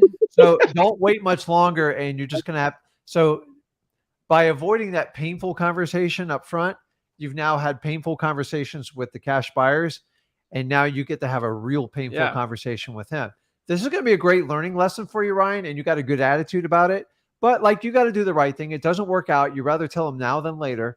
And I would go, listen, I just have to cancel the contract. This market has changed so much. That price, we were way off. I mean, I just say we're way off. Don't even like tease that you, because you're gonna like, do you want to take $3,000 to $5,000 off of it? You know, I just say, listen, it's probably better I just get out of it, because now he knows he has to put it back on the market and go through this all over again. And he might be open to go, listen, I just want to get rid of it. Probably won't. So I don't set your expectations wrong. He has no pain. He has no pain. Ryan, you had Taco Bell at 3 a.m. It goes down smooth. Oh, I love it. But at the end, it ain't going to be nice. Okay. It's a little more work to go and actually get nice ingredients. And it's a lot more painful to go out here and actually give a lower offer. But the problem is you got to choose what wholesaling is going to get painful. This deal would have been painful. It's either painful in the beginning and easy at the end. Yeah. You chose easy in the beginning and now you're painful at the end. So think of how much more painful this transaction is going to be because you have to do this. And learn from it with your partner going forward. Is you're better up having the hard conversations up front, the going for no strategy, and just work through it to get to where you need to be. Then you deal with the cash buyers. It's kind of enjoyable. And then you're not backing out of contracts and doing that painful. Dude, we've all done it. Like there's just certain percentage of contracts just don't work out because nothing's guaranteed. But knowing this going forward, that difficult conversation up front pays off huge in the end. So many people the last 4 years, they all have easy conversations, and the idea of throwing stuff up on the wall to see if it sticks. Cash buyers are brutal right now. Like, they know exactly where they need to be and they're not going to move off of it. So just talk to your partner and go, okay, we got to change it. You're finding the motivation.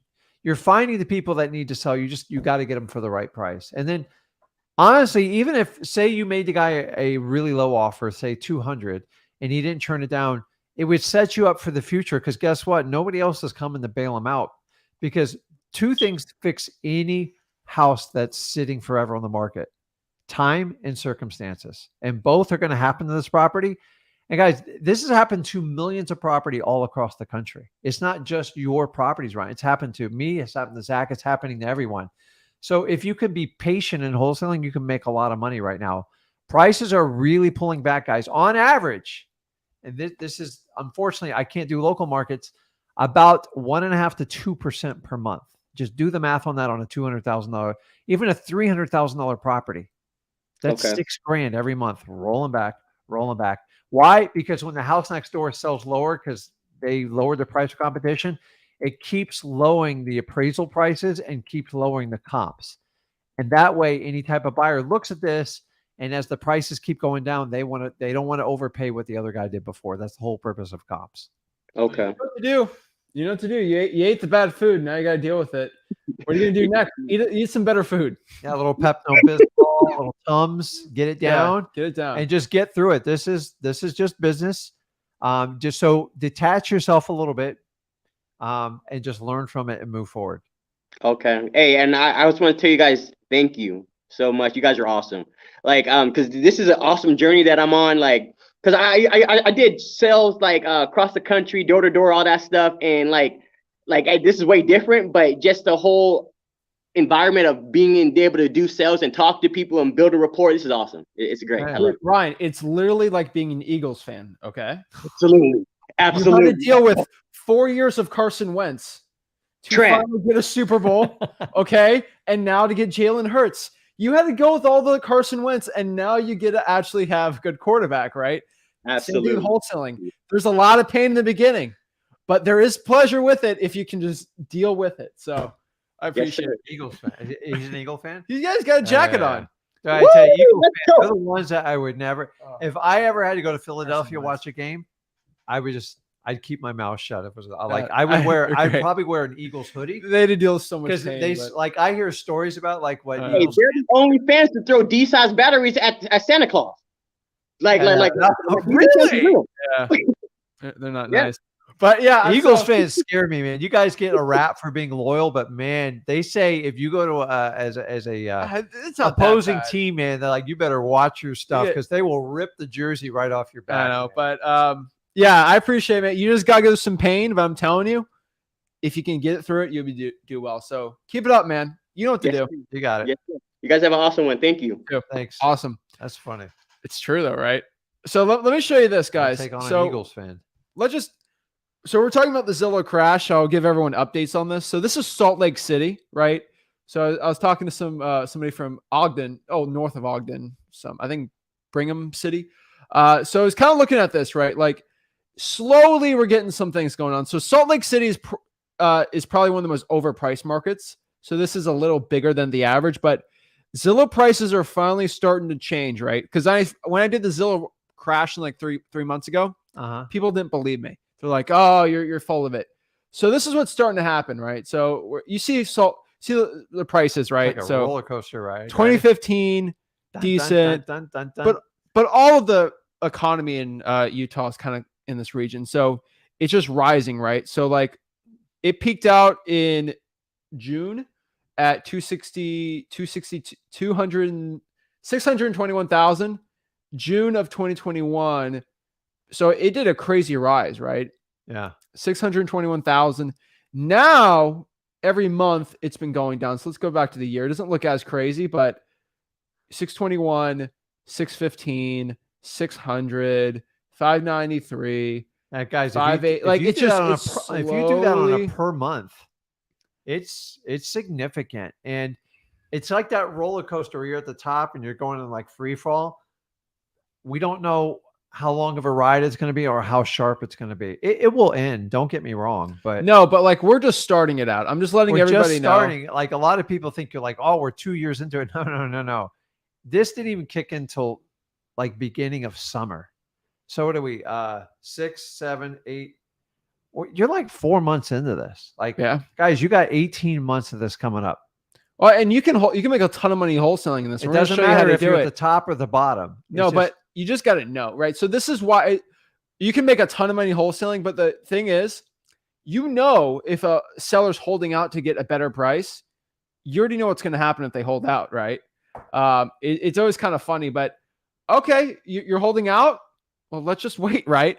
This is what you got to understand about your sellers Yeah. right now.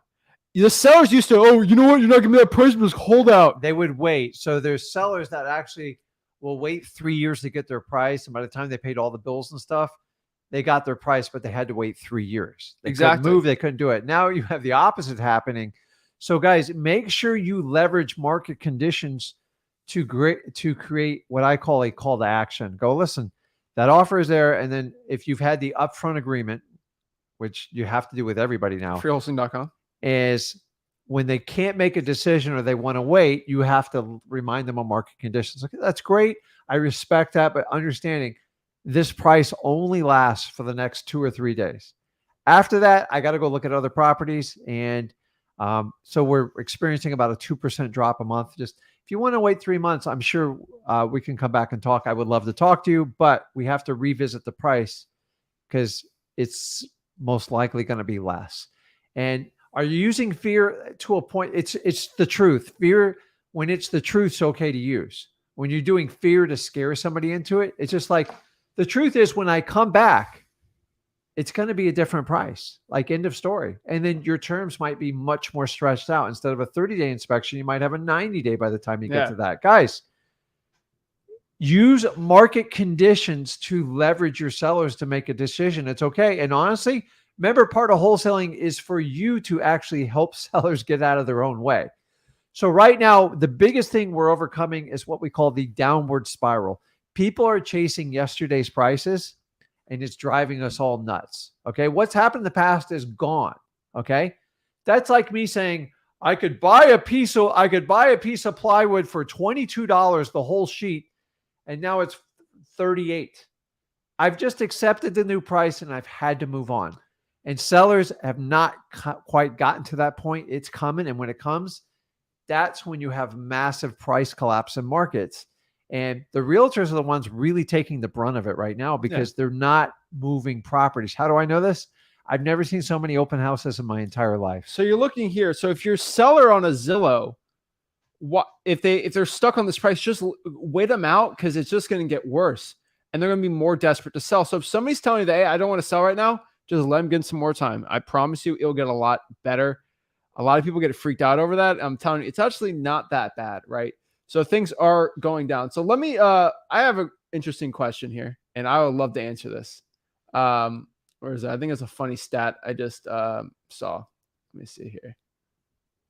Where is it? Someone says, I heard JP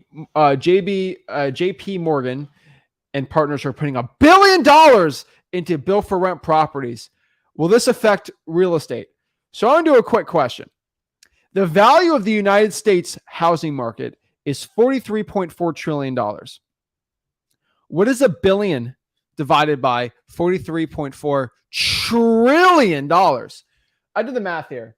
So I did the math of $1 billion divided by 43 trillion, and the number doesn't even come up. What do I mean by that?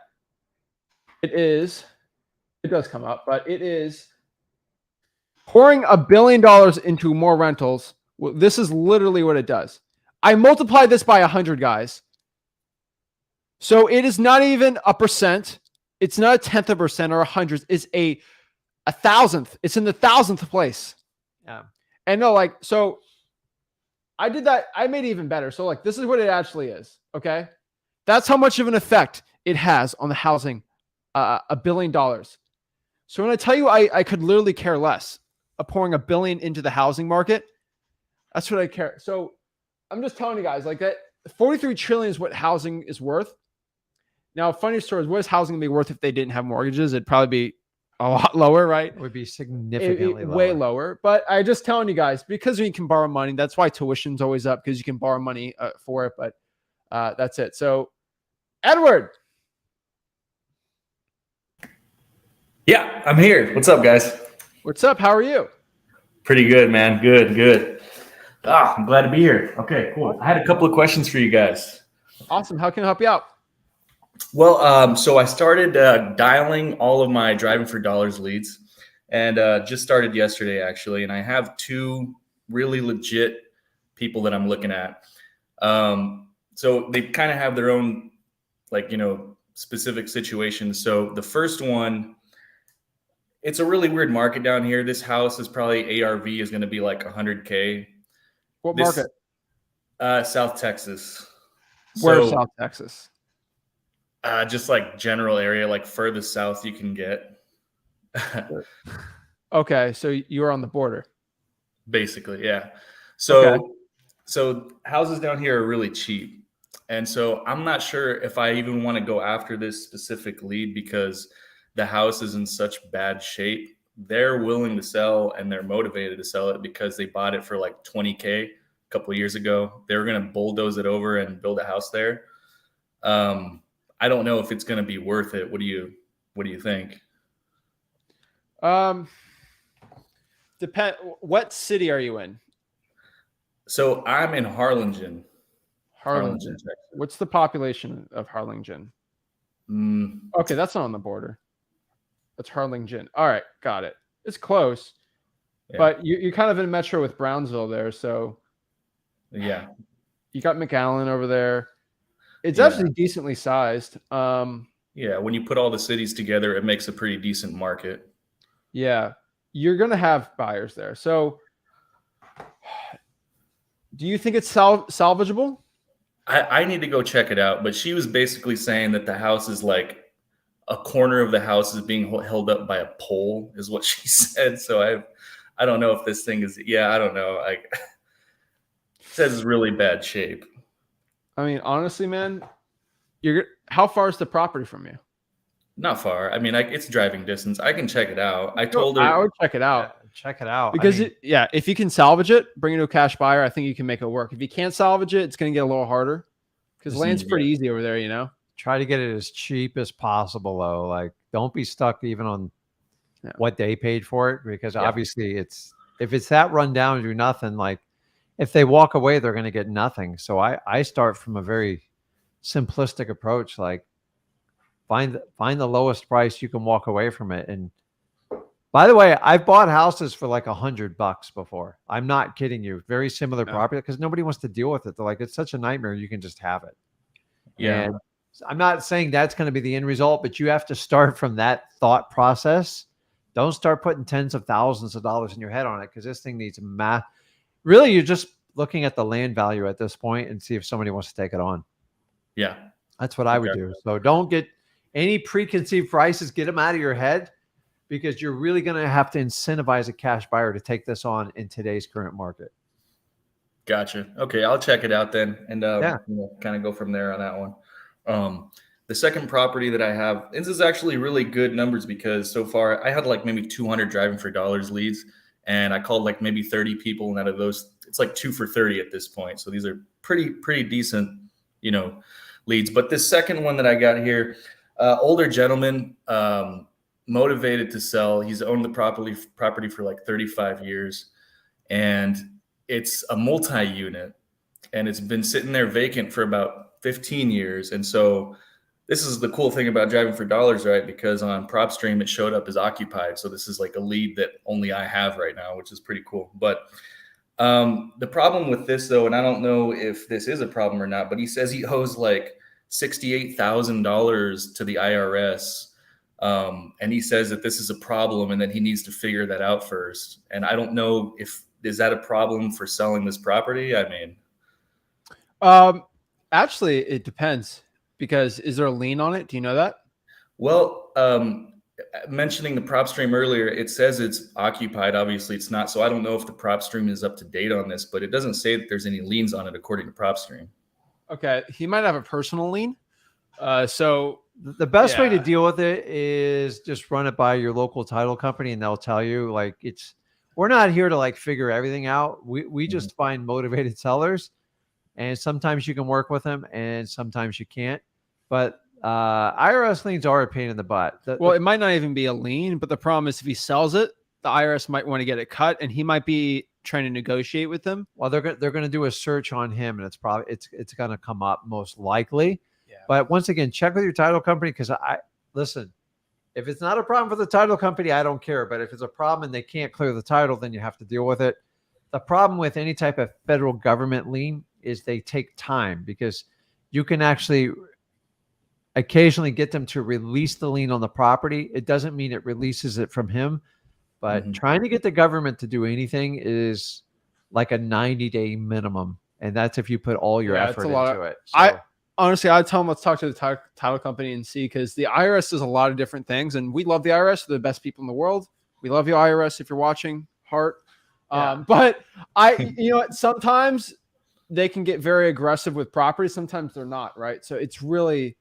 And it comes down to your title company, what they require for the search. Sometimes it gets called. Sometimes they're not specific to a property.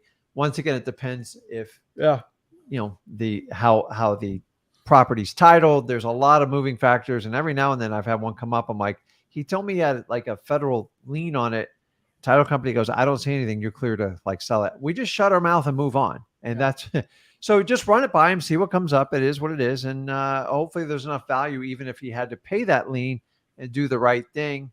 Not that paying the federal government the right amount is always negotiable. So it's, you just find the deals and let the title company sort out the mess. That's how I do it. So in this scenario, should I ask the title company about this property, or should I ask him to go ask the title company about his property? Just have the title company do. You can have them do what they call a pencil search. They do a quick search. Well, ask him questions first, because he might be withholding. Are you negotiating with the IRS? Anything like that? How much? Go from there, and then go with the title company. Ask him questions first, because he might tell you, "Oh yeah, we're negotiating right now," and you don't even need to talk to a title company. So. Yeah. Okay. He knows. The question is, he's going to tell you. So a lot of time when people don't want to know, they get amnesia. Like, oh, I forgot or something. Like, hey, 60,000. You don't forget about it. So try to get it from them. And sometimes the properties, there's not even enough value in the property to like make up that lien if you had to. And that's where you can go, okay, is this worth working forward? Sometimes you're dealing with a $200,000 or $300,000 property people own outright. You know, you just have to settle up the lien. If it's negotiable or something, you know, you can talk about it, but federal liens are a nightmare. Like, you have to get somebody in the government to sign off on it, and it's hard. So it's challenging at the state level, at the government level. It's a 3 to 6 month process minimum. Wow. Okay. So see if he'll give you the information. Your next step is go to the title company and then assess if it's worth moving forward with from there. Gotcha. Okay. So. Awesome. I appreciate you guys' help. Thank you very much. All right. Okay, man. Good luck. Yep. Boom. All right. Let's get some questions going here. Kalen's got a good one here. I like this one. He says, I message sellers and say, have you given up on selling the property? They almost always message back. That's pretty creative. I like that. That is. You can get a lot of backlash. You can get a lot of backlash for it. It's like, listen, whatever works. The thing is, you just never want people calling you back just to chew you out. So like the people that used like the postcard, someone thought it was so creative, like final notice, and they put it in like pink and red. Well, they got a lot of callbacks, but the problem is they also got investigated by the U.S. Postmaster, because you can't, there's limitations on what you can do on like marketing people. I don't think Kalen's is out of line there. But just make sure you listen to the feedback. If you get a lot of negativity from it, you might want to adjust it slightly. You never want to trick into anybody selling, but the word give up, you got to be careful, because people get really hurt with it. Oh, yeah. Are you tired of trying to sell your property, offering your property for sale? Yeah. You know, you want to get it sold. I don't know. It's just something. But I love the creativity, because if you do what everybody else does, you're just the same, and it becomes problematic because, you know, people get numb to it. So whatever, remember, the whole goal of any type of marketing is to engage your prospects without tricking them. Tricking them creates a lot of drama in your business. I agree. Final notice, or I need to get in touch with you because I have an urgent message for you, and it's an offer. You can get in trouble by the the Federal Trade Commission or the U.S. Postmaster, depending on which one you violate. Yeah. Swordfish says, hey, Zach and Rick, I have a seller trying to include 2 extra lots with his house and 3 lots already. I looked for the comps. 5 for the lots is 0.5 acre plus house. Those are tiny lots. Wow. It's 5 lots is half an acre. I mean, honestly, I personally look at half an acre as 1 lot. Like, I mean, Usually a 0.23 is the Yeah, that's what standard size in yeah. the United States. So that would be That's too. That I mean, honestly, like because now you're getting down to a tenth of let's talk about half an acre lots versus quarter acre lots. You're not. A lot of people think someone's going to pay an extra $100,000 to get that extra quarter acre. It's not going to change a lot, especially for an uglier looking house.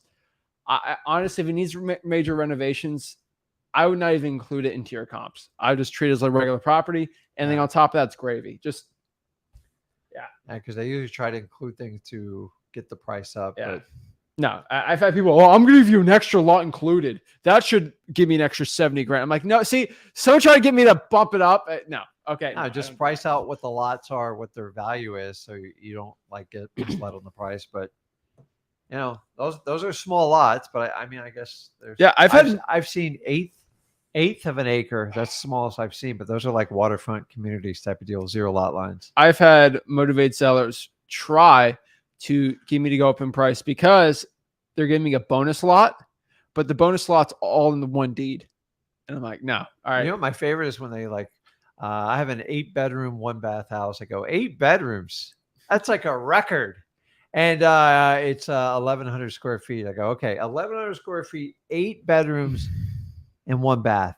All I think in my head is like, you ever see like a rat maze, like a mice race? Oh yeah. Because that's, you have to put up 1 million walls to make that work. And when your box is only so big, it becomes like a mice maze. Like they put the cheese, like try to figure out how to get out of this house. So that's what I feel when I go in those houses. Listen, I believe all houses be proportionate. Like in Florida, if you have a 1,200 square foot house and you're calling it like a 6-bedroom, it ain't a 6-bedroom. Like 1,200 square foot house. So a 3.2, the minimum is like 11. 1,000 square foot 3.2 seems like a maze to me when I walk into it. There's not one open space. 1,500 is like healthy. 2,000 is like really wide open. You get that feeling. So the cool thing is doing this 20 plus years, I can look at the square footage of the house and just tell you if it's even going to be attractive even before I buy it. Yeah, hands down. KTN says, how would you respond to a wholesaler when the seller says, I want to fix it up a little before I sell it? Do it. You pour $20,000 in the kitchen and the flooring, replace the roof, do this work, paint it on the inside out. You go do it. I'm like, go ahead. Here's the thing. They're doing it to threaten you. Oh, I'll just fix it up. They would have done it already. It's usually a bluff. And honestly, if they do it, I'm still going to pay them the same price. Yeah. Like I love free labor. Yeah. That ain't going to happen. Okay. Kaylin says, thanks for the knowledge, dude. First time I've heard about the 70% FSBO. I've been overthinking it. Why do you think I did the 70% FSBO? Because you guys are overthinking things. Stop overthinking things. I'm telling you, once you stop overthinking, a lot of stuff starts clearing up, right? You stop freaking out over things. This business gets a lot easier and simpler, and you're just more successful. And that's simplification for FSBO, because it's harder to build a relationship with people on the phone when you first talk to them. So don't confuse. Now you're just doing the 70% rule like everyone else. No. We're talking about specifically on FSBOs. I want all of you to go for no, qualify them on the phone, get in person, and then you're going to offer them. You're going to start at 50%. Why? Because you're looking to get the first offer rejected so you can get a healthy negotiations to get that tough talk done up front, so you don't have to do what like Ryan does and have an easy conversation and then just hard for the next 2 or 3 weeks. Guys, I'm telling you, just get it done up front, because worst case there, they tell you no and they want to negotiate. Well, they're kind of doing you a favor, because you don't want to be, if you have to compete on like constantly bidding on properties, you're going to get killed in 2023, in my opinion. You have to get the rock bottom price, because cash buyers are demanding very large discounts and incentives because they have a lot of people to pick from. So who are they going to go to first? The person who has the best price property that knows what they're doing. And if you're careful, that'll be you. So you have to use the go for no strategy. Why? You can do it significantly cheaper because you've built rapport with them on the phone and you're meeting them hopefully in person, or you're doing multiple follow-ups and virtual. And you can get away with it because you won't get kicked out. You do 50% on a FSBO, you're probably going to get hung up instantly, right? I agree. So what you need to do, guys, especially right now, just start focusing on just taking action. If you focus on taking action, your results will follow. So, one quick announcement: tomorrow, I mean, you're going to be crazy busy tomorrow because I'll be eating. you're frying turkeys, right? Yeah. I got to show you some videos. I saw a bunch of videos Burn of the house down. people burning their house No, down well, it's the frying number turkeys. one, they say 400 people a year on average burn their house down doing it. Yeah, that's why we're doing it in the yard, really far out. But Yeah. so you are going to be busy because we have, I think, the largest Thanksgiving we've ever had for our family coming. So I'm going to do Thanksgiving live stream tomorrow from 12 to 2, 12 p.m. Eastern to 2 p.m. Okay. And what that means, so that's going to be, what is that? 11. So 8 to 11. No, 9 to 11 Pacific. So 12 to 2 Eastern tomorrow at my house. So y'all get to come to my house and we're going to live stream from my home That'll be studio. interesting. For the Flip with Work people, I only do it on the Zach Ginn channel, but I'm going to do a Turkey Day special. Yeah. So you guys can go over to my place. Who else goes live on Thanksgiving? Y'all come over to my house for Thanksgiving. 12 to 2. Pumpkin pie for all. Yeah, 12 to 2. And we'll talk. I got some cool stuff I want to talk about, and that'll be pretty cool. And yeah, so that's going to be pretty fun. So guys, it would be too loud everywhere else. So we're going to do it at my place tomorrow. So I'll see you guys at 12 to 2. We'll talk about it. But let's answer a couple more questions real quick before we hop off. But I do want to give everybody our appreciation and support. I do want to have an awesome announcement. We have crossed 60,000 subscribers on YouTube. So 60K, man. Boy, that was fast, wasn't it? That was pretty slow. Just No, kidding. it's It was really fast. And I just want to give everyone a shout out. You know, I remember spending a year getting to like 500 subscribers, right? And then That's painful. to 1,000 to 2,000, then to where we're at now. And I appreciate everybody, you know, subscribing to all the other channels. You're about to hit 5,000 on your channel. Yep. And I'm about to hit 25,000, but I've had mine a little longer. So yours just grow like crazy too. And thank you for everybody. I think so make sure you subscribe to each of our channels, Zach Ginn and Rick Ginn. And obviously, if you're new to this channel, make sure you subscribe to it so you know when you get notifications when we go live, because we do this a lot. So next month, we should hopefully, that's pushing it. Hopefully by next month, by January 1st, 2020, we'll have 100,000 combined subscribers for all of the YouTube channels. So the Wholesaling House is for real. Yeah. Rick and Zach and Flip with Rick. So that's going to be really cool too. We'll have something special for that. But really appreciate everybody on there. We're at 78,000 on our Facebook group. Wholesaling House is for real. So I appreciate that. Hopefully get over 100,000 that soon. And make sure you guys hop on there. And remember, guys, join the community that we got going. Wholesaling House is for real is our Facebook group. It's important because this is actually that's your key to actually hop on and talk to us for free. And most importantly, you go to freewholesaling.com, which is our free real estate wholesaling course, where we give you updated information about wholesaling, how to become as successful as possible as a wholesaler. And that's our like $10,000 course, right? Like that's what we do for free and help the people out. So I really appreciate everybody. Appreciate all the love and support. And yeah, guys, I'm going to see y'all tomorrow. So that's going to be pretty fun too. So it's insane, right? So yeah, we're going to watch some football tomorrow. It'll be pretty fun. Cowboys fans are going to get disappointed again. So we'll see. I don't know, man. They're looking pretty good this year. Oh my gosh. We need Dolphins football is what we need. Yeah, I'll hold on. They're playing it there. So one last one because you got UFC showing. Who's your favorite UFC fighter? That's a good. There's so many, man. There's who's my favorite? Right now. You're really putting me on the spot here. Mm-hmm. Yeah, they all have those crazy, just the crazy nicknames. Who's the guys I always talk to you about? A lot of mine are like the old school retired guys. Currently, right now. I like to watch the heavyweight champ. He's just amazing. Ngannou? Yeah. I mean, he's fun to watch. You know what? I just enjoy the sport. I love Patty the Batty. He's probably one of my favorites. Oh my gosh. Like, he is just, you know what? If you ever see the guy outside of UFC, he's just a really down to earth kid. Like he shows up to like high school wrestling and helps people. He helps out the military a lot, especially like obviously he's British, right? Yeah. And he spends time. That guy spends his own time helping train the military how to do jiu-jitsu, like survival skills. Yeah. And for that, like I got a special place in my heart. And then who's the guy who just retired? That crazy fighter. It's with a G. What's his name? Little short guy. He had the long hair, always bloodied up like crazy. Yeah. I forget his name. He's just the guy would go in and fight anybody. Guido. Clay Yeah. Guido or whatever it is. Just a warrior, man. I just love the warrior mentality, man. Like I love all UFC.